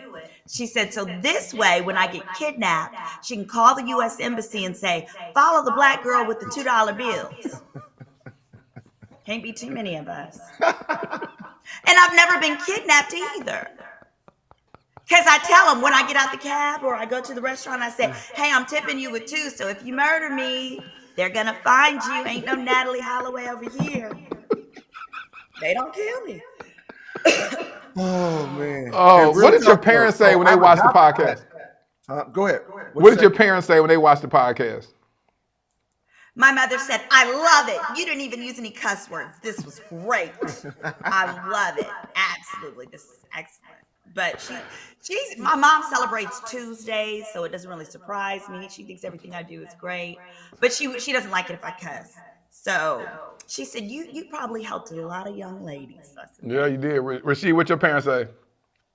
Oh, my mom, man, I'm an only child. I'm her only boy, only child. So my mom is a little, she don't like seeing her baby. Like, she don't want to see me on, she didn't watch the Hardly Ready to Love. She was like, I just check in and see what they say and just leave. Because she don't like anybody to say anything negative about her baby. Like in the blogs and all that kind of stuff. So she'll probably watch 15 minutes. She eats them in sections. So she'll come back next week and watch another 30. And then she'll watch it and she'll finish it. So she about halfway through right now. She loves it. But all of all my friends and cousins, they love it. They love Symone. Yeah. And they love what we're doing right now and just how we're being authentic and trying to give people, our authentic and transparent selves, man. What's on the horizon for y'all? Well, I want y'all to real quick. I want y'all to vision cast. I want y'all to put it out in the atmosphere. What is it y'all want to see God do this year through y'all from a business standpoint and a relational standpoint? You want to go first? you go first. Okay. So, one, Lord, please get us through this wedding and this planning. Yes. Yeah. That part. But seriously, man, just for us to be, I say this all the time, for him to allow us to be pulling in the same direction. And that, with that being said, having the goal of having a great nuclear family and adding to our family together. So she's a great bonus mom. And I want to, God to bless us with fruit so we can have our own child of our own. And then on that note, be able to expand our real estate portfolio and move into our forever home with our children and our family, and my son being with me more full time. I have him a ton, but I think at this age he's getting to be a man. He needs to be with his father, And then for our business just to explode, we're pouring into each other's business, my car business, my teaching business, my sales, because I'm a sales trainer as well, and her law firm.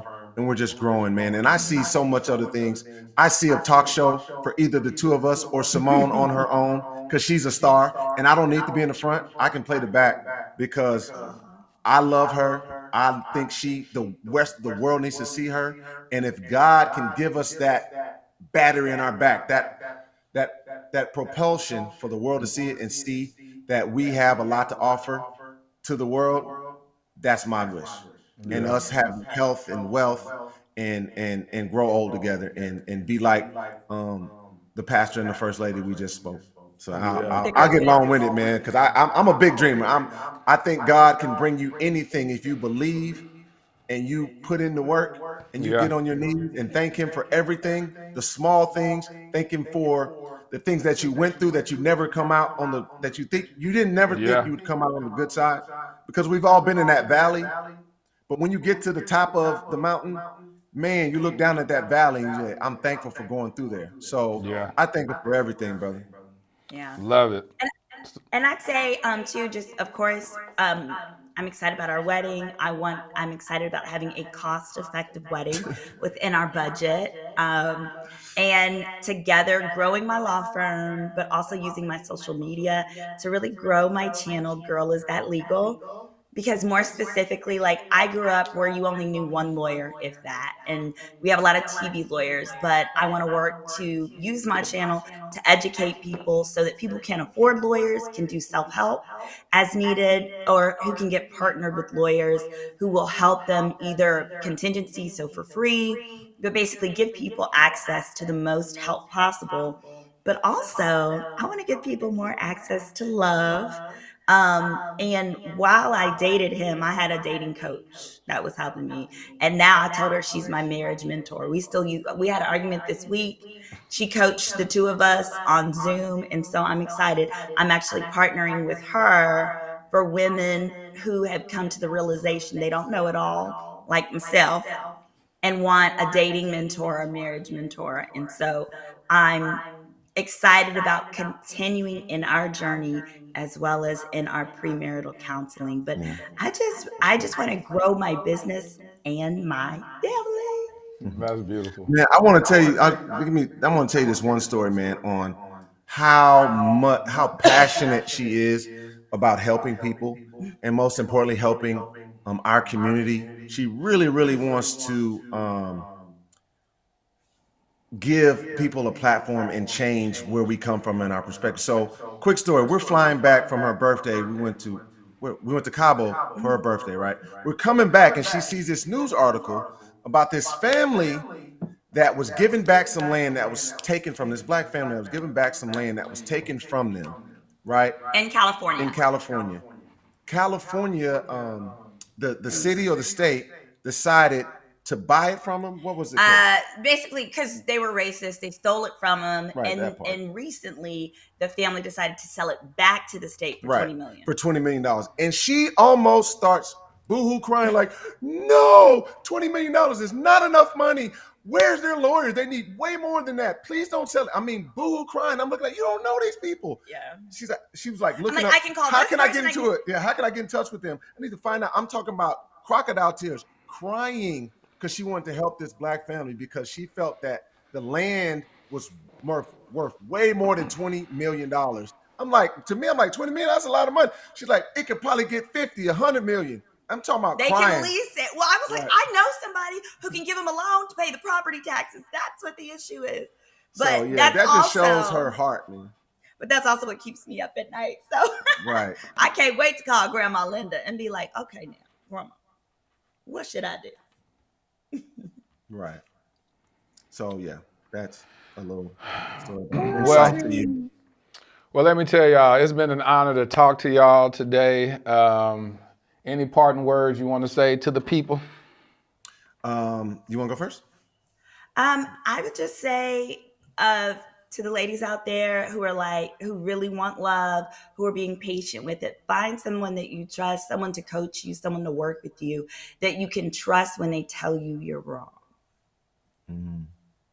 because I was wrong a lot. And I had to work on that. Big facts.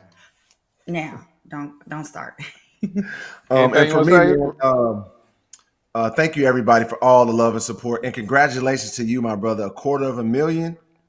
That's dope, man. That's so dope. And I feel tangible. It's tangible because I felt we played a small 1% part in that, and I love that, man. So I want to see you grow, and I think you and this platform is going to grow exponentially, and it's going to grow beyond your wildest dreams and prayers. And I'll say this, people, thank you so much, and follow our YouTube channel, Ages and Stages, and we're going to be showing our wedding journey. Everybody's been asking for it. You're going to see this craziness and all of the stuff that we're going through. That's for our members on our Ages and Stages page. So join that. It's going to be the series entitled Ready to Wed, and that's going to be coming out in February. And lastly, I have my independent YouTube channel. It's called Car Gods, because I am the car god, GAWD, Car God. So I show people behind the scenes when I buy and sell cars to my famous friends and clients, and you see the whole behind the scenes back stuff that way. And of course, her Girl Is That Legal. Love it, love it. Y'all go in and subscribe, support them.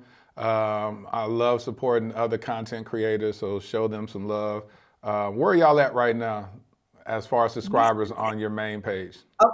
On our subscriber, we're at right over 18. Oh, we're at 19? We're at 19,000. 19,000 subscribers. Beautiful, beautiful. It hit that big 20 so y'all can do a live celebration. And always celebrate major milestones. That's one thing that God told me in 2020. I wasn't celebrating. I'll literally be like looking for the 100K, but not celebrating the 10, not celebrating the 15, not celebrating the 20. I was so fixated on getting this 100K plaque. Then I started saying, you know what, I'm gonna start celebrating. And so I started celebrating. So I did a 50K party, you know. I should have did one at 75, you know, but and it just kept growing. And then I didn't do one at 200. I thought I did 100, I said, I'm good. And then now I'm at 250. But it's just all God. And so I told God that I'll make sure I'll celebrate every blessing that he brings. And I do the same thing for my friends. So listen, y'all give it up for Rashid and Symone. Well, I'm gonna say the future Floyds. Give it up for the future Floyds. But y'all, thank y'all so much. Blessings to y'all, and y'all take care. God bless y'all. Yeah. Thank you, man. All right. Listen, man. Yesterday we dropped an episode with Falon Bonner. When I do solo interviews with women, typically they don't get a lot of views. But you guys found so much value in her episode. Y'all actually just fell in love with her. And so without further ado, our last guest for the night, Falon Bonner. What's up, Falon? Hey there, what's going on? How you feeling? I feel good. Congrats on 250. That's amazing. Such a huge milestone. Thank you. So as you've been, you said something the other night when I talked to you about how, go ahead, share your testimony about coming on the Dear Future Wifey podcast, because you had hopes about it. So what happened? Take us back there. Yeah, so I was an avid, or still am an avid, viewer of the podcast, and I would just think to myself, that I would like to be on the podcast and sit on the yellow couch. But I never said anything to anyone. I never confided in anyone. I just kind of just said it to myself. And you guys know how it is when you're pretty much like, and I love how the Bible, speaks of this, the secret petitions of your heart. And so, do you want me to share how we connect? Yeah. Okay. So I'm just watching episodes, probably like most of you guys, and really enjoying the episodes. And so I posted a holiday picture of me and my son on my social, and Laterris commented. He commented and said, tell your son, let me get those sneakers. Now, first of all, when he commented, I screamed. I was like, he following me? So I'm like, this fan moment. And trust me, that's not normally my personality. But I was so shocked that he was following me. So I was just like, oh my gosh, Laterris following me. So I replied right back to his comment. And I said, sure. My son said, sure. But first you have to let his mommy. No, first you have to feature his mommy on your podcast. That's what I said. and listen, after I said that, after I said that, I said to myself, I said, God, if he replies back deal, I'm going to slide in his DM and shoot my shot to be on his podcast. And he replied back in like less than 2 minutes, deal. And I was in his inbox. I was like, getting ready to inbox you now. And so, but Later's is hilarious because I didn't all professional and typing up my story. And this is why I think, this is why I think I should be on the podcast. He replies back, what's your number? What? Like, he didn't say, well, I think nothing else, but what's your number? So I was like, I gave him my number. We hopped on a call and we scheduled the interview right there on that What day. was so powerful? So let me tell the people why, because a lot of people wonder, like, how do I choose certain people? Well, what happened was she had shared a holiday picture about, and you said something about how you were celebrating this time. Basically your family picture has changed from having your husband in the holiday picture, and now it's just your son. And you had promised that you would still be able. How'd you word it about celebrating your family? That y'all are still a family. How'd you word it? Yeah. So the way that it was worded on the reel was that I thought that would be like my last holiday picture as a family. Because when we think of a family, we think of 2-parent home, mother, father, child, children, right? So, that was kind of my thing. I was praying to God for the husband, the family, the white picket fence, the career, all the things that we pray for. And so after that happened, I just felt like that I didn't have a complete family anymore. And I didn't really look at my son and I as a family. And so God gave me a revelation one day, and he said, you and your son are a family. Complete game changer for me because things really turned around and I shifted my perspective. And that's when joy came. We started really living our lives to the full instead of just waiting. I think oftentimes in life, we're waiting on things to happen before we fully start living. So I wasn't waiting on anything anymore. I was like, I'm going to fully be present and enjoy this moment. And not realizing that it would inspire other single moms to embrace their situation and say, hey, me and my children or me and my child, we are a family. Because you don't see on social media, you don't see single moms with the matching outfits. And, we look at all that stuff. We're like, oh, I want to do the matching outfits and the matching PJs and all of that. And I'm like, well, why we can't do it as single parents? We absolutely can, because we're a family too. Yeah. And that's what it was, is to know how to celebrate in whatever circumstance you're in. And so when I saw that, I was like, it just spoke to me, because it was like, you're saying, in spite of the loss, one of the greatest loss that I've ever experienced, I didn't find value in even taking a holiday picture anymore, which is doing a disservice to your son, because he like, hey, we family, we still a family. And so for you to have that epiphany with yourself and God, I was like, I know that woman has some value to add. And just how much you honored your late husband. You honored him so much in your post. And I've always said that, and this is interesting because, like I said, people don't know why I choose certain people for the podcast, but I said, I want my wife, if God forbid that I leave this earth before her, I want my wife to speak of me like you spoke of your husband. And I said, that's what I want. So again, sowing seeds into my future, to bring someone on the podcast that can speak to that and say, I had 4 years, and how quickly, as we talked about, how fast y'all got married, where I said, what makes it really fast? That's not fast. When you have two intentional people that know what they want and they want each other and they've done the work to heal and streamline whatever it is, and y'all get on those phone calls and have those intentional conversations, there's nothing fast. You're actually on an expedite. And I love how Grandpa had talked about that, saying it's going to happen suddenly. That's what God told me in 2021. He said, I'm going to bring you your wife, and it's going to happen suddenly. And so that's what it was, just watching that whole story. And I said, this is a miracles and manifestation. Some people can't rebound from situations that took them out, losing a loved one at that young age, losing your spouse, and then having the strength to raise a child with special needs. Those are the things those are two of the biggest things that people don't want to happen. They go, I don't want to lose my spouse, and I don't want to have a kid that I have to raise that special needs. And for you to find the value and the love and the care and the faith still holding on to, that right there spoke volume. So that's why you made it to the Dear Future Wifey podcast. So it was just God being your publicist. Yes. What has been the feedback since you've been on the podcast? I think the biggest feedback has been that there's so many other young widows. You know, they have been reaching out, messaging me. Some I've had a chance to reply back to, some I have not replied to yet. But just them saying, oh my gosh, you know, it was so nice to see you on there, because I remember in those early months, I really felt alone. You know, I think we do when we're in our situation, we think we're kind of probably the only person, at least that's the way that it feels. And so, it feels so good, and I'm so grateful to God that I'm able to now be on the other side of it, encouraging people, and I'm pretty much serving as the example that I wish that I had back then in 2016 and early parts of 2017, when I really felt extremely lost, you know, in this whole thing.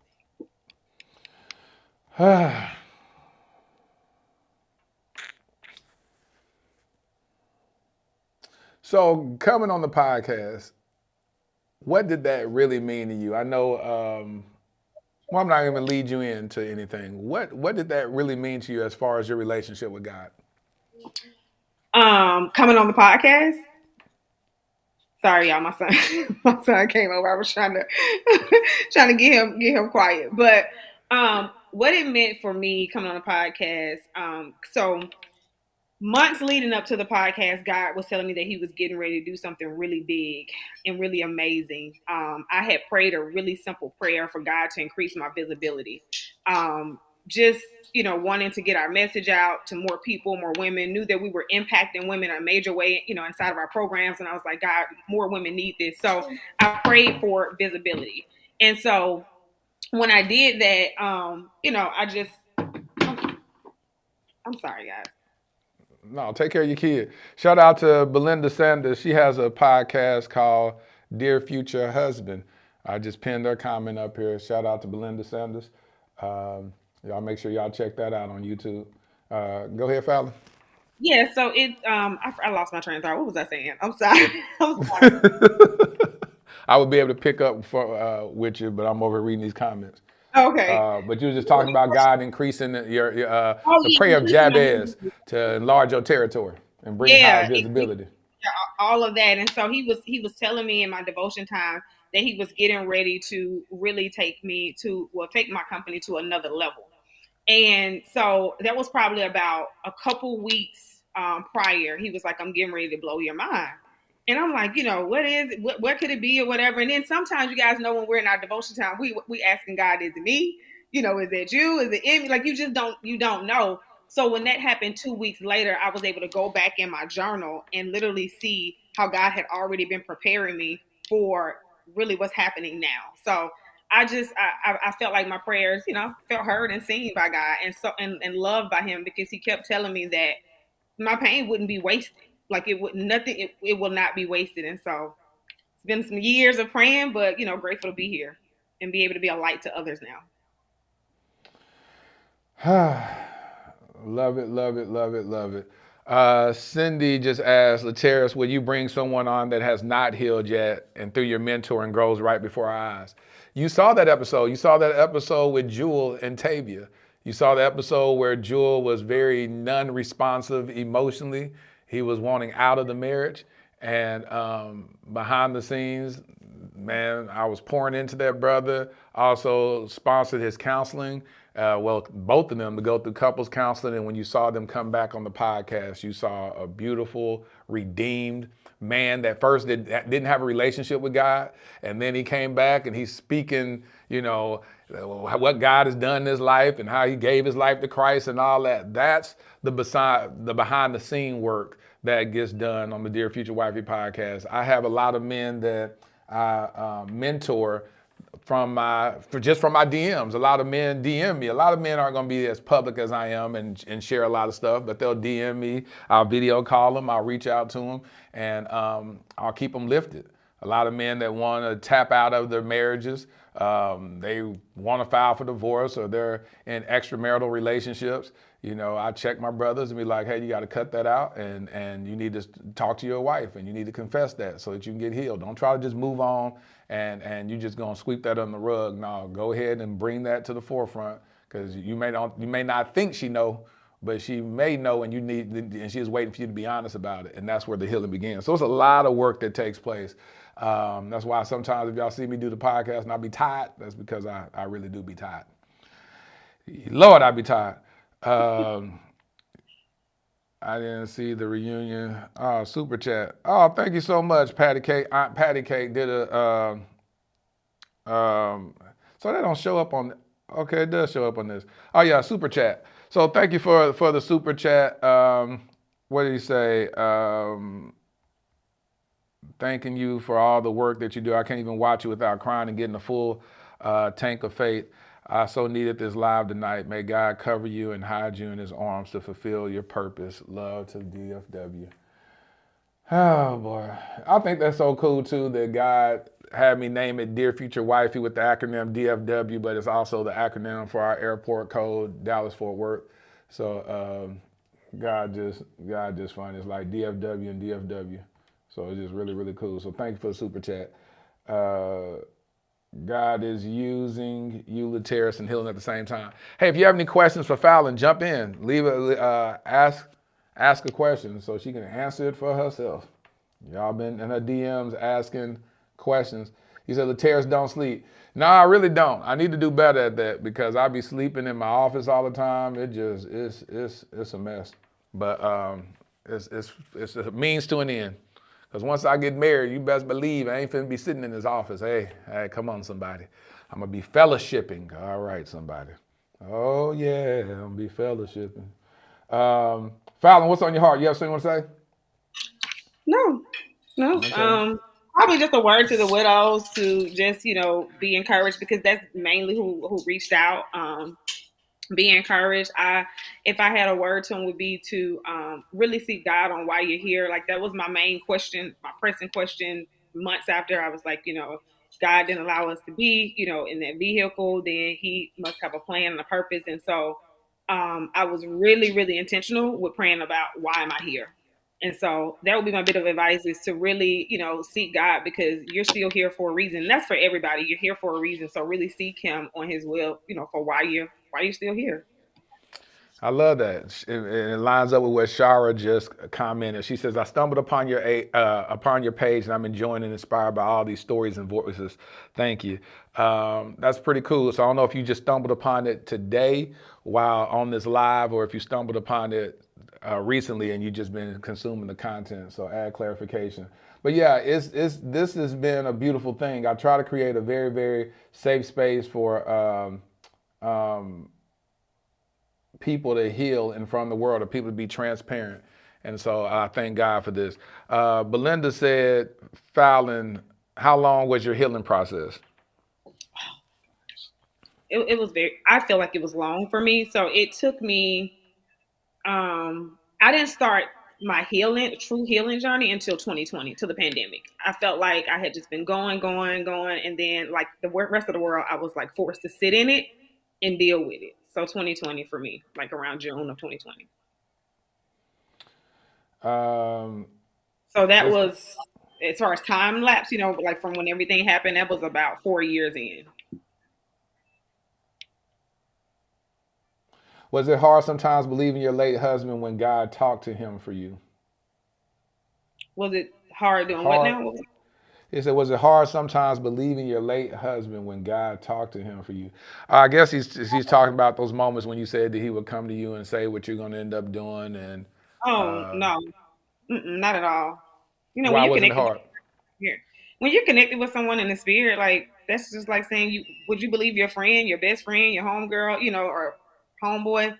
It's very similar, but I just knew because when you marry someone, obviously God has them to lead you and cover you. So you got to be able to trust them. So I knew that, God was going to speak through him. I knew his role in my life. It was really easy to receive from him. And I knew he was in his word. I'm sorry. And I knew he was in his word. Yeah, he was in his word often. Like he stayed studying his word and reading the Bible. And I used to joke with him when we were we first met, and to me, I told him he was super deep because he didn't have a TV. All he did was read the word when he was like, I was like, man, why don't you have a TV? So he was full of it. He really, he used to, really study all the time. Yeah, he used to study all the time. So I really trusted that, so people ask me all the time too, how do you know when it's God, or how do you hear from God? He speaks through his word. He also speaks through people, but he'll confirm it in his word. So when you spend time in the word, it's like, you know you'll be able to hear from God. So because he was really intentional about getting in his devotion time, I knew I could receive from him. And then, all it took was for a couple words to come true. It's like, oh, he know what he's talking about. So that was another thing too. Regina, Regina asked a question. This is one of my the members of Lit 101. She took my course. She said, did you have men that knew your situation try to think you were desperate, trying to holler at you? Absolutely. I don't know if it was I don't know if they thought I was desperate, because I was telling Terrence, we didn't get to talk about this on the podcast, but we talked like during the pre-screen interview about like it was kind of weird when probably about this was during the pandemic. Yeah, I don't know, maybe people was getting lonely around the pandemic. I'm not really sure, but I think some of that was going on. But it was interesting because as women we know when guys are flirting, so some of the guys would try to like act like they wanted me to train them in fitness, and I'm like, what guy wants a female to train them? Like, and so then I started asking my late husband, some of his best friends, they was like, sis, no, they don't want you to train them. Like, come on, and so finally one got up the nerve to inbox me. But the way he did it, I mean, it was textbook. We could snapshot that, put it in a book, okay, and let all the men read it, okay. It was textbook. He was a gentleman, but it was kind of weird because he said your husband was my friend and handled one of my cases, like basically when he got divorced. And I was like, wait, so handle one of your cases when you was divorced and you're recently divorced. And I'm thinking to myself, so this is your second divorce? Because you're like, it just didn't make sense. So it was weird that it's his friend, and I guess he did business with him, so he was, he represented him. So it was, yeah, it's kind of creepy when that happens. But yeah, that has happened more than one time, and I say no. Michelle said, do you have a Cash App? She want to bless you. Oh, really? Yeah, it's just my first and last name. Thank you. Her first and last name. Yep. I'm gonna type that up here. Okay. Thank you so much. That's so sweet of you. $ Falon Bonner.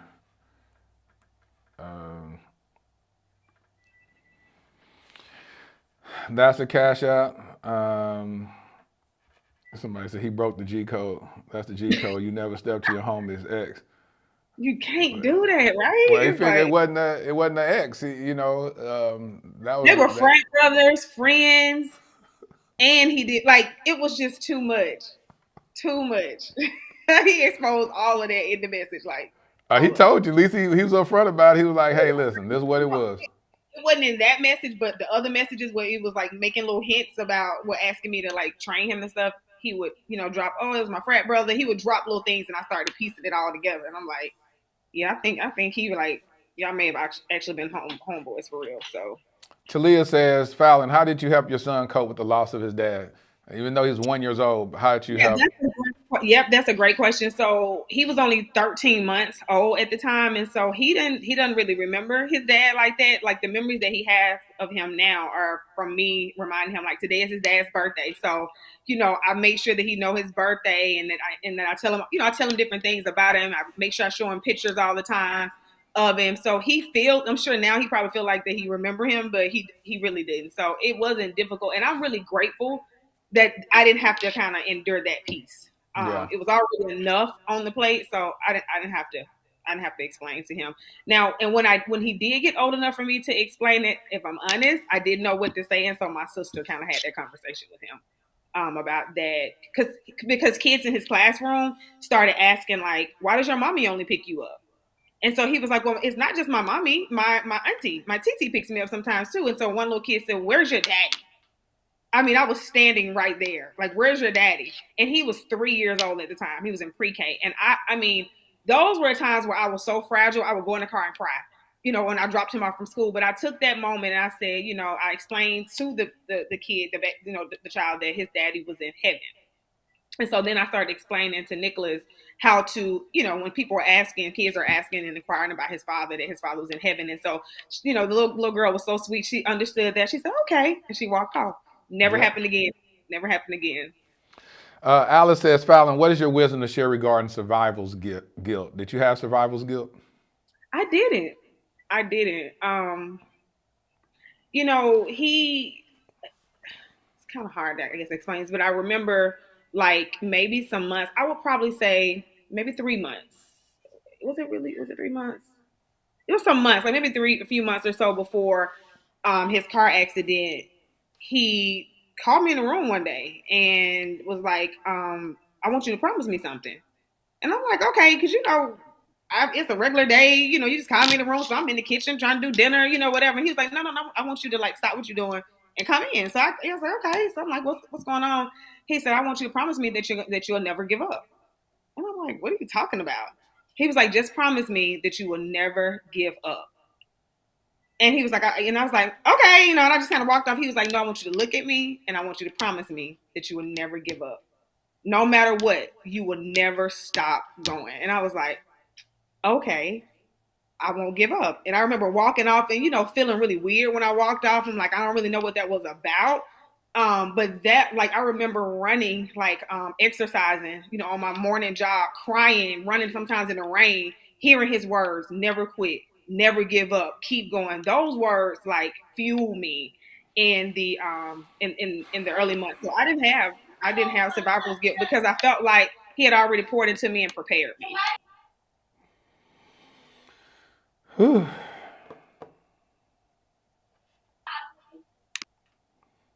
Tell Nicholas go to bed. Nicholas, go to bed. Yeah, it's the cash app. So thank you. He saw that come through. You say he saw the cash app. How you see the cash app? My phone. Huh? Oh, he has your phone right now? Yeah. You skated by this real quick, and I want to honor that king. You said today is what? His birthday. Whose birthday? My late husband's birthday. Nikki. So today is Nikki's birthday. It would have been his what? 47th. 47th birthday. So shout out to that king. Somebody said that's some fake. These kids have so much that mommy look. She said, Regina said you gave that mommy look when you you looked at when you were walking over there. All right, so y'all have any questions before we wrap this up? Go ahead, jump in, ask questions. If you want to jump on the live, chop it up, ask me a question, join this live. There's the link right here. Those that said you always want to be on the Dear Future Wifey podcast, here's your opportunity. There's the link. Click on it, pop up, pull up. Ask me whatever. Or if you just want to say thank you and congratulations and hop off, go ahead. You may probably have the New Year's resolution where you said that you want more opportunities, or you want to overcome stage fright, or you want to do that. Here's your opportunity. Do it. Here it is. Jump in there. And we're going to hop off in the next 5 minutes. So jump in. We got 1,073 people on this live stream. Thank you so much. That means the world to me. I want to do more lives. This year, if I find more men willing, as willing participants, I want to do some speed dating, virtual speed dating, so we can hook up a lot of you women with, I think that'd be really dope if somehow that we connected some people on a virtual speed date and they end up getting married. That would be absolutely, I would definitely come to that wedding. My production company would shoot that wedding for free. I'm telling you. That's a $15,000 value. So yeah, that would be awesome. So, you know, I'm believing God for stuff like that. Just blow your mind type of stuff. So yeah, Rose, thank you so much. Yeah, God is doing something. That's why I say it's not me. It's all God, because I had another person that we plan on having next month is, I don't know when the episode will run or what part of when next month he's coming, but Stefan Speaks. So Stefan Speaks is planning on coming on the podcast. Nice. Eutropia, here you go, Eutropia. Let's bring you in. Eutropia, Yes. how you doing, Queen? Am I echoing? Nuh-uh. I mean, I can't hear it. The echo that I had originally, I think, is because I had the speakers on too loud in my studio, so it was coming back through my microphone. That's what I'm assuming, because I turned it down and people said they didn't hear it anymore. I'm scared to click this one thing. I don't know if I should click it off, so I don't. Okay, can you hear me? I hear you greatly. Hi, Happy New Year. Happy How New are Year. you? Falon, I love you. Oh, thank you. I honestly, girl, Lateris, your podcast has been such a blessing. You could teach old dogs new tricks because it has just been, I almost want to cry. It's just Hold on, been, Eutropia, you got to tell these people, because you know you look so young, so people, they don't understand when you say old dog. I'm So how old are you? 60. I'm 60 now. Well, February the 18th, but I just say I'm 60. I'm claiming. 60 years But old. oh my God, I love you. It's like, girl, you gave me such an aha. You mentioned the book, and the book was called Choosing God's Best. Yes. And you were talking about the difference between courtship and dating. And I said, honest to God, I'm doing it all wrong. I got this old and figured it out. I've been dating, and I should have been more intentional, you know. And Lateris, I'm still abstinent. I still am. How And many years has it been? it's 15 now, honey. Yeah. Yeah, she was on the live one day when she shared that. I don't want to be, but and it's not easy. And my heart goes out to you, Lateris, because when you were sharing how your heart was broken, oh my God, I was crying. I was seriously just sitting here crying. I mean, because you're a good dude, you know, but you always tell us rejection is redirection. Yep. And count it a blessing that you didn't marry this woman and secretly she knew something that you didn't know. Now you're in a marriage and you divorced. Yep. And I have to also tell you that watching your podcast, oh my God, it just, you know how I was saying my husbands couldn't husband me? Baby, Yeah. I couldn't wife them because I started thinking, I said, oh my God, I said, I really just didn't even have a clue about being a wife. As I watch your podcast and you're talking more about being a purpose, how do you Partner. say a Purpose partner. partner? God has just been working on me and pouring into me and preparing me. And I ordered that book that Falon, as she was talking, I ordered it just as she was talking. And I looked at the contents. I was like, oh my God, this is what I've been talking to God about. Because it was making me nervous, like even meeting people, because I don't want to make any mistakes. So Fallon, I want you to kind of share what you got from that book. You know, did you read that book before you met your husband? I think you said that he told did. you to read, or did you tell him to read it? Yeah, I actually read it first, and I read it twice. The first time I read it, I was in a relationship. And so I felt like I already knew what I was doing. We were going to get married. And so I tried to pick and choose what I wanted to do from the book. And it was an epic fail. Okay. Like it's the reason why he has things set up the way to do. Like the reason why he wants you to do things in group settings, because when you're doing a lot of alone time, you're doing stuff you don't have no business doing, whether you intimate or not, you're doing this rubbing, touching. Y'all know how, we grown, Yeah, right? So yeah, so I really took it to heart, and I had to be open to just doing something different and really trying to do it the way that it was written in the book. So the first time I didn't really do it fully, and that relationship failed. That was the person that I was dating prior to meeting my husband. I dated him in August of that year, and then I met my husband in December of that same year because we kind of broke it off. But after I read it the second time around, I felt like the words of the pages just jumped out at me, because I had taken my time to pray and ask God to reveal to me what he wanted me to get from the book, what he wanted me to take away from it. and it was a game changer. And so my heart was open to receive. And so I made up my mind that I don't care how fine he is, how much money he made, whatever that we looking for. If he is not the man of God that I'm praying for, he's not my husband.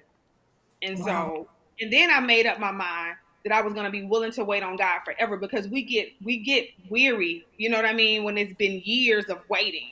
And so I remember, being very, very I wasn't hopeful at all. I was very down about it. And so one day I just made up my mind. I said, God, I'm willing to wait forever. Like, I'm not going to just start back dating people because I'm bored, because I'm lonely.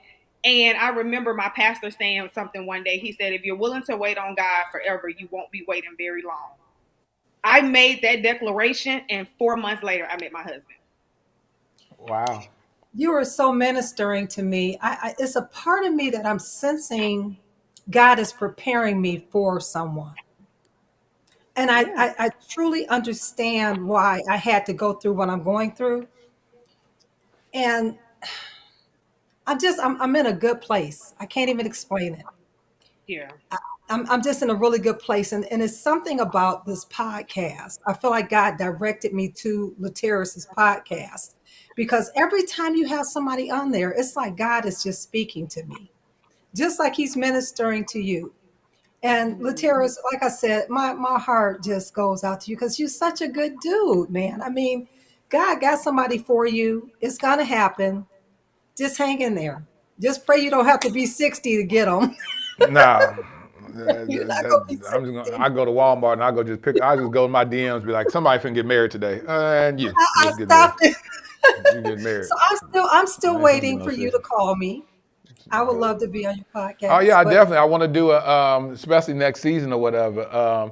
Because you've been married. How many times have you been married? I've been married twice. Twice. Yeah, that's what I thought, it was twice. So you're married twice, and the last marriage ended how many years ago? Oh my God. It's been about 16 years. It's been almost 16. So you was abstinent while you was married? No, I was divorced. My husband and I, that 1 year we parted, we tried to work it out. We kicked it. And thereafter I was like, we kicked it, because I told you the sex was so good, we named it. But yeah, she said the sex was so good, they named the sex. We named it for real. Okay.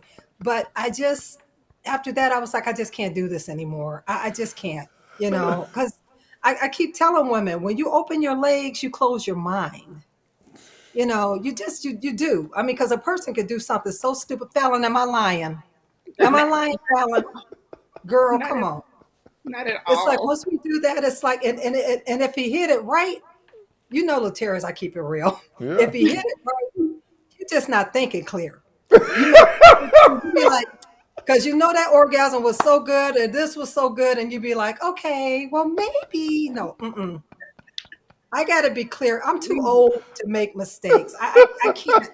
I would rather wait for the right man than to just. I walked away from great sex. I mean, I don't want to just be with somebody just to be with them and go, I could have had a V8. So I can't. Yeah.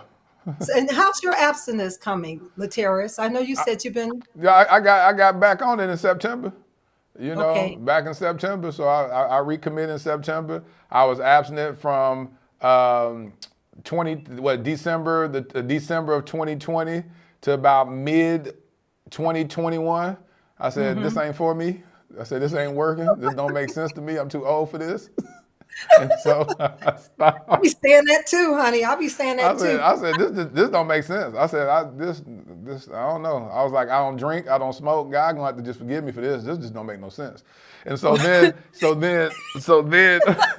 that's why I told him, you try to negotiate with God. You be trying to negotiate your sins. You be like, all right, God, I ain't gonna do this. I don't gamble. I don't watch pornography. I ain't never did all this stuff. But this right here, you made this. You made this for your boy. So this is what I'm going to do. Praise the Lord.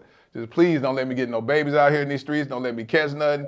And God, I'll give you the glory, And then God said, so then come 2022, God said, Laterra's, I want all of you.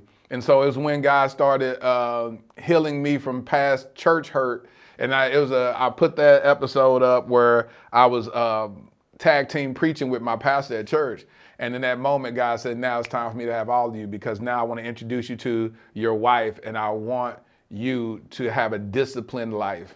And if I still operate with a lack of discipline, and God told me before, he said, you'll never be faithful to your wife unless you first become faithful to me. And because I am so dead set on never cheating on my future wife, that I said I'll do the work beforehand so that I can live a disciplined life, so that, you know, I don't step out on her. And so I'm committed to it, and I'm committed until, you know, I say I do. I want to be, that'll be the most beautiful thing that I can offer my future wife, to be like, I didn't, what's that girl said? I ain't had no more sex. That one lady that went viral, I ain't got no more sex. The little light-skinned girl that was at church testifying, you know. So that's what I want to do. That's what I want to offer her, is all of me. And so that's the journey. You know, you had a show where it was a gentleman was talking about, like you guys are talking about masturbation. And you know me, I keep it real. Yeah. When I first divorced my husband, because the sex was so good, I was masturbating, but I don't use, like, you talk about the rolls and all that stuff. Yeah, all the toys and stuff. I'm scared of all that bullet and all. I don't want to use that stuff. That might be like crack, you know. It's like, that's why a lot of women are addicted to that or whatever. I'm gonna do an episode where we talk about that. Like, one of the episodes that I want to do, and now I'm gonna do it for next season, but I'm gonna do an episode where I have a pastor, a doctor, a sex therapist, and myself, and we're gonna have a conversation. Well, I'm gonna tell you, that's just something I never was interested in, like devices and that. Yeah. But I mean, you know, this was a whole nother thing, but I just, you know, God dealt with me during that period where he was saying, look, if I send your husband, you're going to be so used to your own touch. It's like, it's not like he verbally said it, but God, see, you got to understand, God will speak to your, what's the best way to put that, Laterius? You know, it's like God speaks to you. It may not be an audible voice, but it lines up with his word, and you understand. Through your heart. He was through your heart. And, you know, God was just basically letting me know, look, you don't want to do that, because then you're going to be sensitive to your own touch. And it was a battle, but things I had to do, and you may have to start doing, Laterius, get out there running. I'll be running like I got a monkey on my back. So, I mean, it's like, just get off, you know, just get off of me, you know, just go, you know, you just got to get seriously. You got to find an outlet. And it took time. It did. It took time. It's like, you know, now it's like, I don't think about it. And it's like, now I'm asking God, show me how to love. I don't really know how to love. I didn't understand how to be a wife. And I didn't realize that till maybe like through that time period where you and I talked to now, that God was showing me.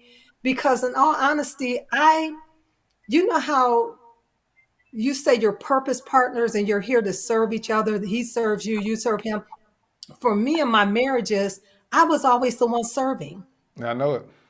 I was It's normally off balance like that. That's pretty typical. And that's why I'm really big about men, for us to understand what servitude looks like.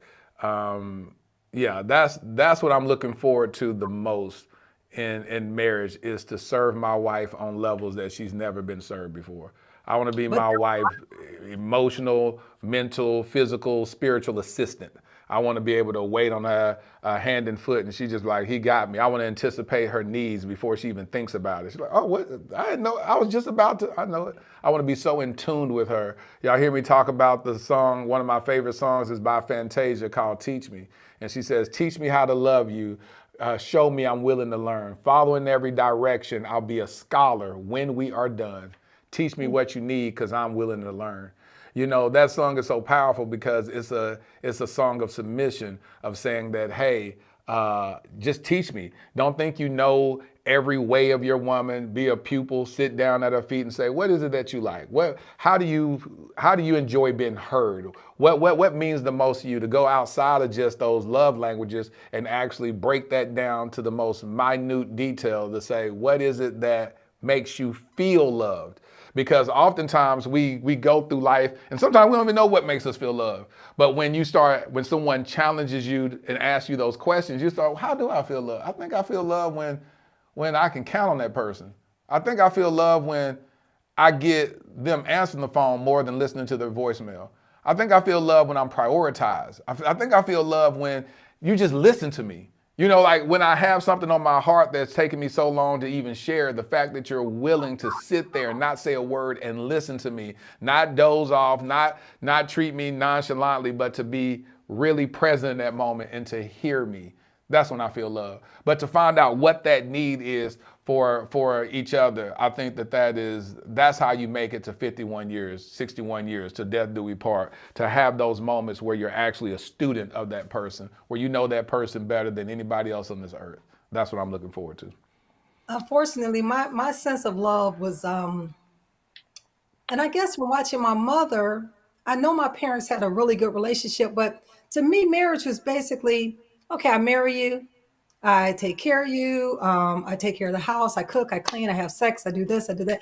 I was just basically serving him. I was so ignorant to that. But Yeah. now that I have a better understanding of what marriage is about, and what God is doing with regards to my life for purpose, it's just a better understanding. I'm a lot more prepared, and God is just kind of preparing me for something.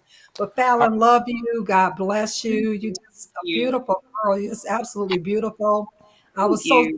so shocked when you said that your husband would have happened.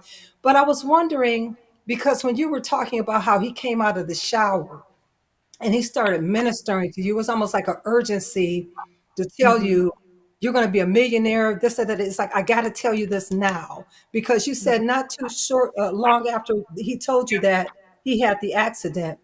Your Right. husband, from what you were talking about him, he sounds like he was a very spiritually attuned man, that he could foresee things. Do you think somewhere he may have kind of had a premonition of I his, know.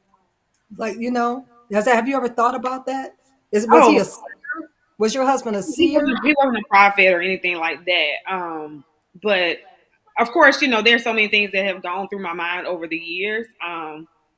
But yeah, I don't know. I kind of wonder, did he, especially based off of the conversation from the story I just shared, I Hmm. wondered, because it was just he's super outgoing, super funny, having a great time, like life of the party, like that was his super big personality. So it was so left field. I just kind of, it kind of makes me wonder. But I'm not sure. I Yeah. want to answer this question. Sarah said, I mentioned dealing with church hurt. Was that the reason why I fell off my abstinence journey? No, that had nothing to do with my abstinence journey. Me recommitting to being abstinent had to deal with my past church hurt, being healed from it, not realizing. I'll share this. So years ago, when I was 19 years old, I was called to preach. And I was called to preach. God said he's going to use me and I'm going to preach across the world and do all this stuff. Well, I went to my pastor at the time and asked him to fill out my pastor recommendation letter to go to divinity school. And the church that I was attending at the time, the pastor was very, what word can I use? Very controlling. And so he had this situation where if it wasn't about him, then he wasn't going to. It was just strange, right? So, and I'm careful about what I say about that because we've restored our relationship since then. But he just was non-supportive. And so I was still at the time, I would go around, I would preach at churches, I would preach at revivals. I was 19, 20 years old preaching at different places. They'll hear me preach and then they'll book me to go somewhere else. But I always felt like I needed that cosign from my pastor to be able to say that I'm worthy. God told me one day, he said, "Who called you?" I said, "You did." And I said, but I need my pastor. He said, "But who called you?" I said, "But you." He said, "But who called you?" And every time I kept trying to say I needed my pastor's endorsement and for me to go to divinity school, and that didn't happen, then he just kept shutting me down. Long story short, I stopped preaching. I've been around ministry, like I said, in my early 20s, so I started seeing a lot of stuff behind the curtain.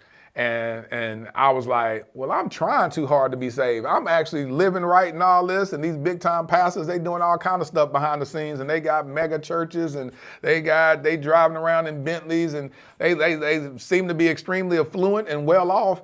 And I was like, why is God blessing them so much? And they doing all this dirt behind the scenes. And here I am, this young Christian trying to live right and honor God and all this, and I'm facing adversity, and I can't even get my pastor to sign a recommendation letter for me to go to divinity school. I said, this just don't make sense. The math ain't mathing. And so I just said, forget it. Maybe I ain't gonna say I heard wrong, but I just like, I don't want to be no preacher no more. It don't even make sense. So then I, like Jonah, just ran from that. I just said, forget it. I still did ministry. I still had national plays where I would do altar calls at the end of the plays. I had my first national play when I was 24 years old, touring across the country from Toronto to low as Beaumont, Texas, as far west as Riverside, California, and far east as I guess we went to Delaware or somewhere up there, New York. We did all this stuff. And but I'll always do altar calls at the end of my plays. Long story short, ministry took a different shape in my mind, and I didn't even realize that it had taken shape a different way until I did this podcast. And people started reaching out to me, and they would casually call me pastor. They were like, Pastor, I'm going. I said, hold on, don't do that now. Don't be calling me no pastor. Do not say that. I rebuke you. Don't call me no pastor. But people would DM me and say that all the time. Well, then I was invited to a church, Word of Truth Church, back in April of last year for Easter. And then the pastor and he did an episode, Evan Connor, and just on some brother type stuff. He was just like really embracing me. We would just have these cool offline conversations. We'd just talk. He wasn't trying to recruit me to come to his church. He wasn't on none of that. He was just being a friend. And I was able to just see him as a pastor. And I had a lot of pastor friends. A lot of big mega pastors are my actual friends. But then I was able to just break bread with him on a different level. And he was just so cool. I mean, he was just so cool. Never was trying to, thank you, Holy Spirit. What healed me is that he was never trying to take from me. He was more concerned about what he could give to me.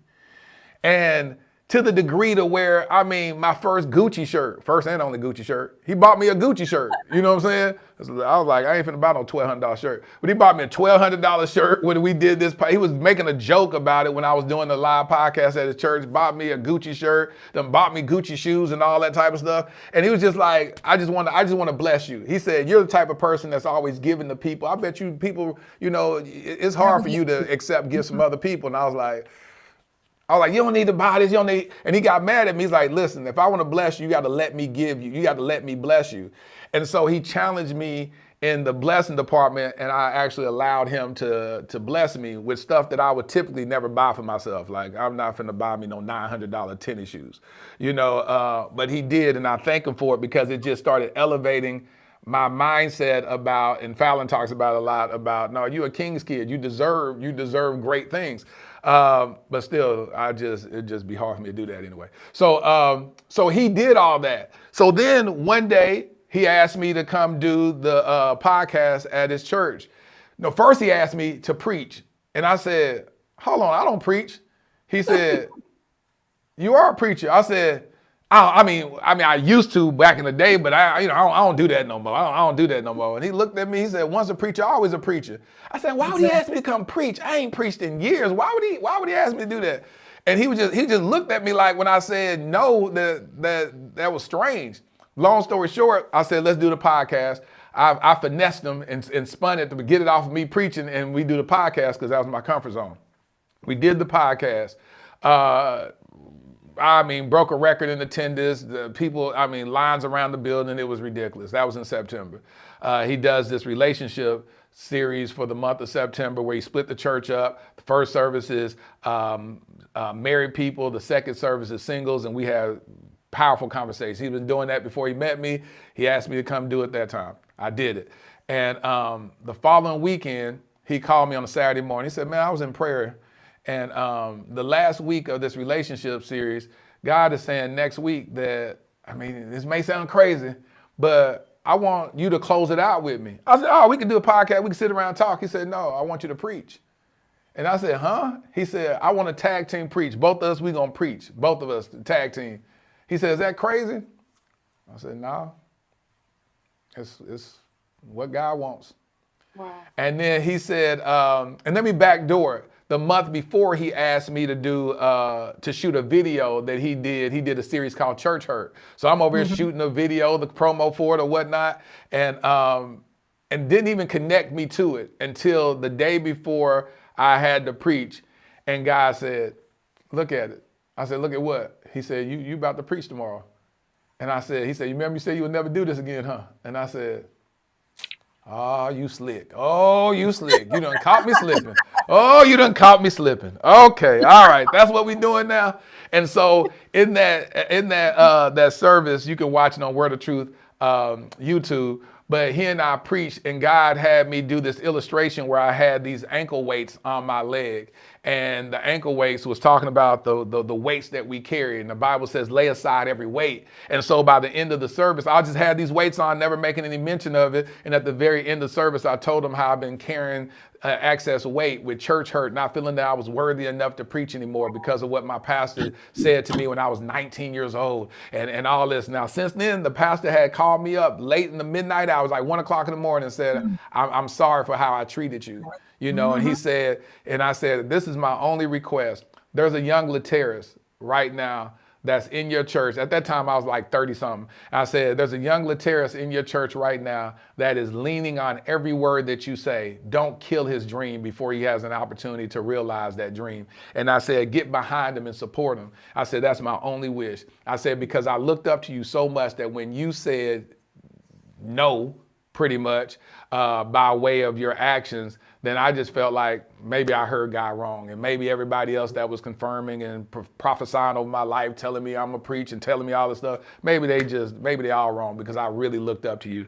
And so since then we have gotten, I mean, that's one of my closest homies. But what I was talking about, the church hurt, was dealing with the inadequacy that I felt to be in ministry in the way that I saw it. And then God did something. That's why the Dear Future Wifey podcast is so important, because he created something that was out the box.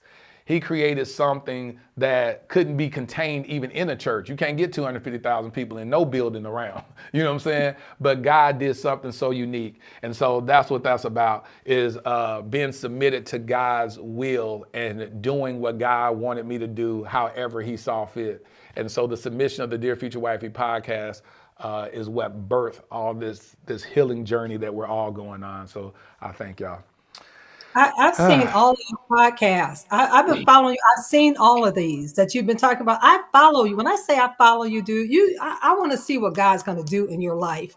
And you know, Lateris, you might not have went to the school, but the greatest school you can go to is the school of the Holy Ghost, because that's the school I've been going to. Because God called me to teach, and I'll be like, honey, when he said teach, I was at work. And this is me trying to dress like a lawyer. I've been like this since I was a kid, trying to dress sharp. And everybody said, "Are you a teacher? Are you a teacher?" No, I'm not a teacher.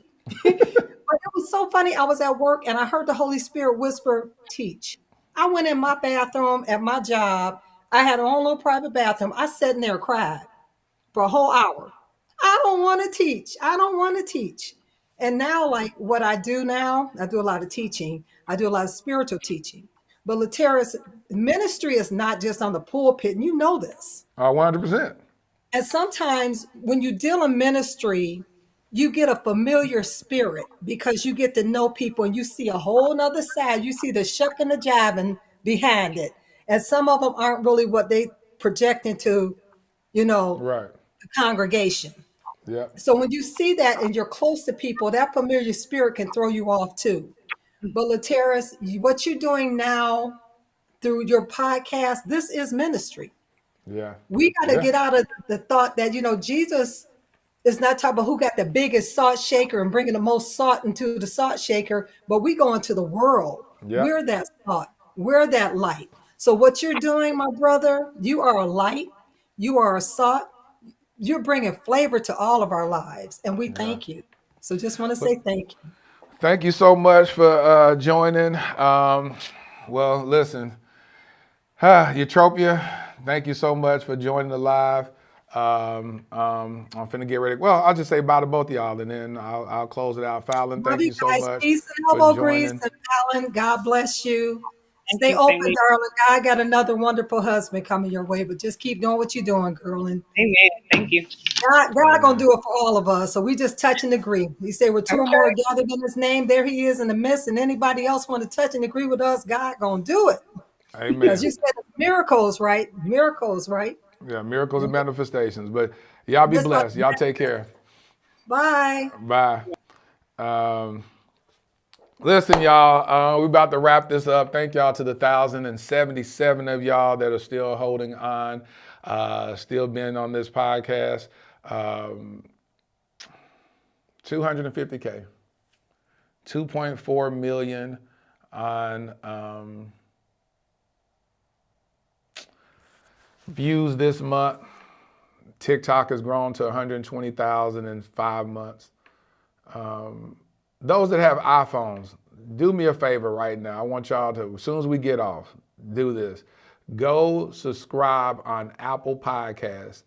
Go subscribe on Apple Podcasts, rate it, and leave a review. That's all you gotta do. It's free. Just go push subscribe, rate it, and leave a review. That's how it trends in. That's how it trends and gets recommended to other people. Today we're ranked number 4 on Apple Podcasts, and yeah, just keep building. I'm in some talks and stuff with a podcast network to pick up the podcast, and so they definitely look at numbers, and so let's show them that we got a strong support system. Again, thank y'all for all that y'all do. Thank y'all. I try to respond to every comment, every DM. I just thank y'all. I thank y'all so much for wrapping around me in love and pouring into me in my moment of brokenness. I thank y'all. I thank y'all for, even when I left a comment under the video saying, hey, I don't want your comments being about her, because she's an amazing woman. Don't try to attack her in certain stuff. Make it more about me and my healing. We're all trying to understand this thing called love. And by her being such a great woman, I feel like her being honest with me, that's one of the things that I value more than anything. I value honesty and transparency over anything else. Even if the honesty is to my quote unquote detriment or my demise, then I'd rather you be honest than to lie. So that's one of the reasons why I do value her so much and loved her so much, that she was just honest. So that's that. So thank y'all so much for all that y'all have been doing.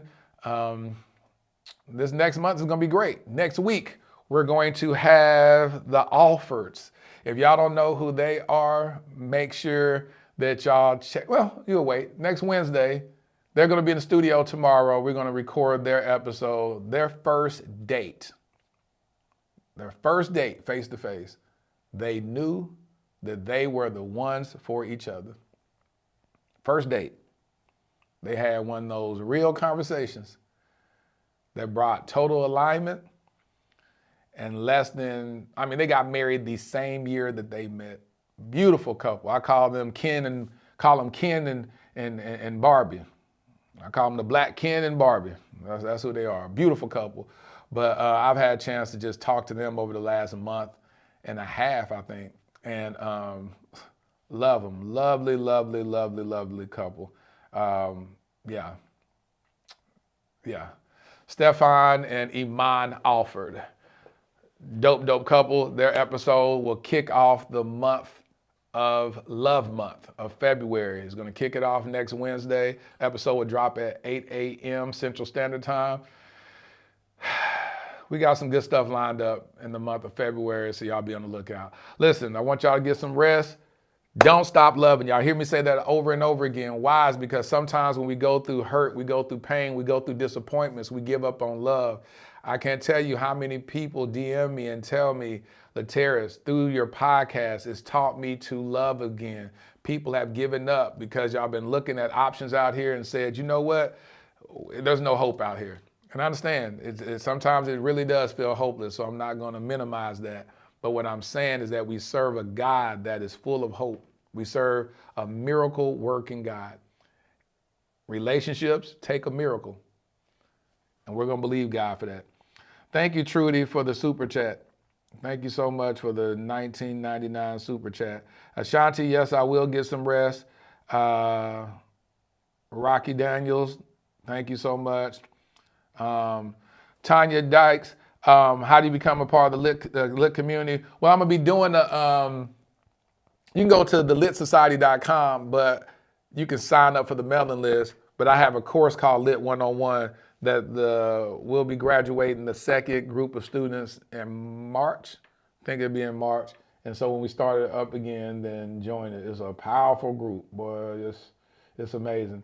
And make sure y'all check out Falon's. If you go to Falon's interview, she has a link.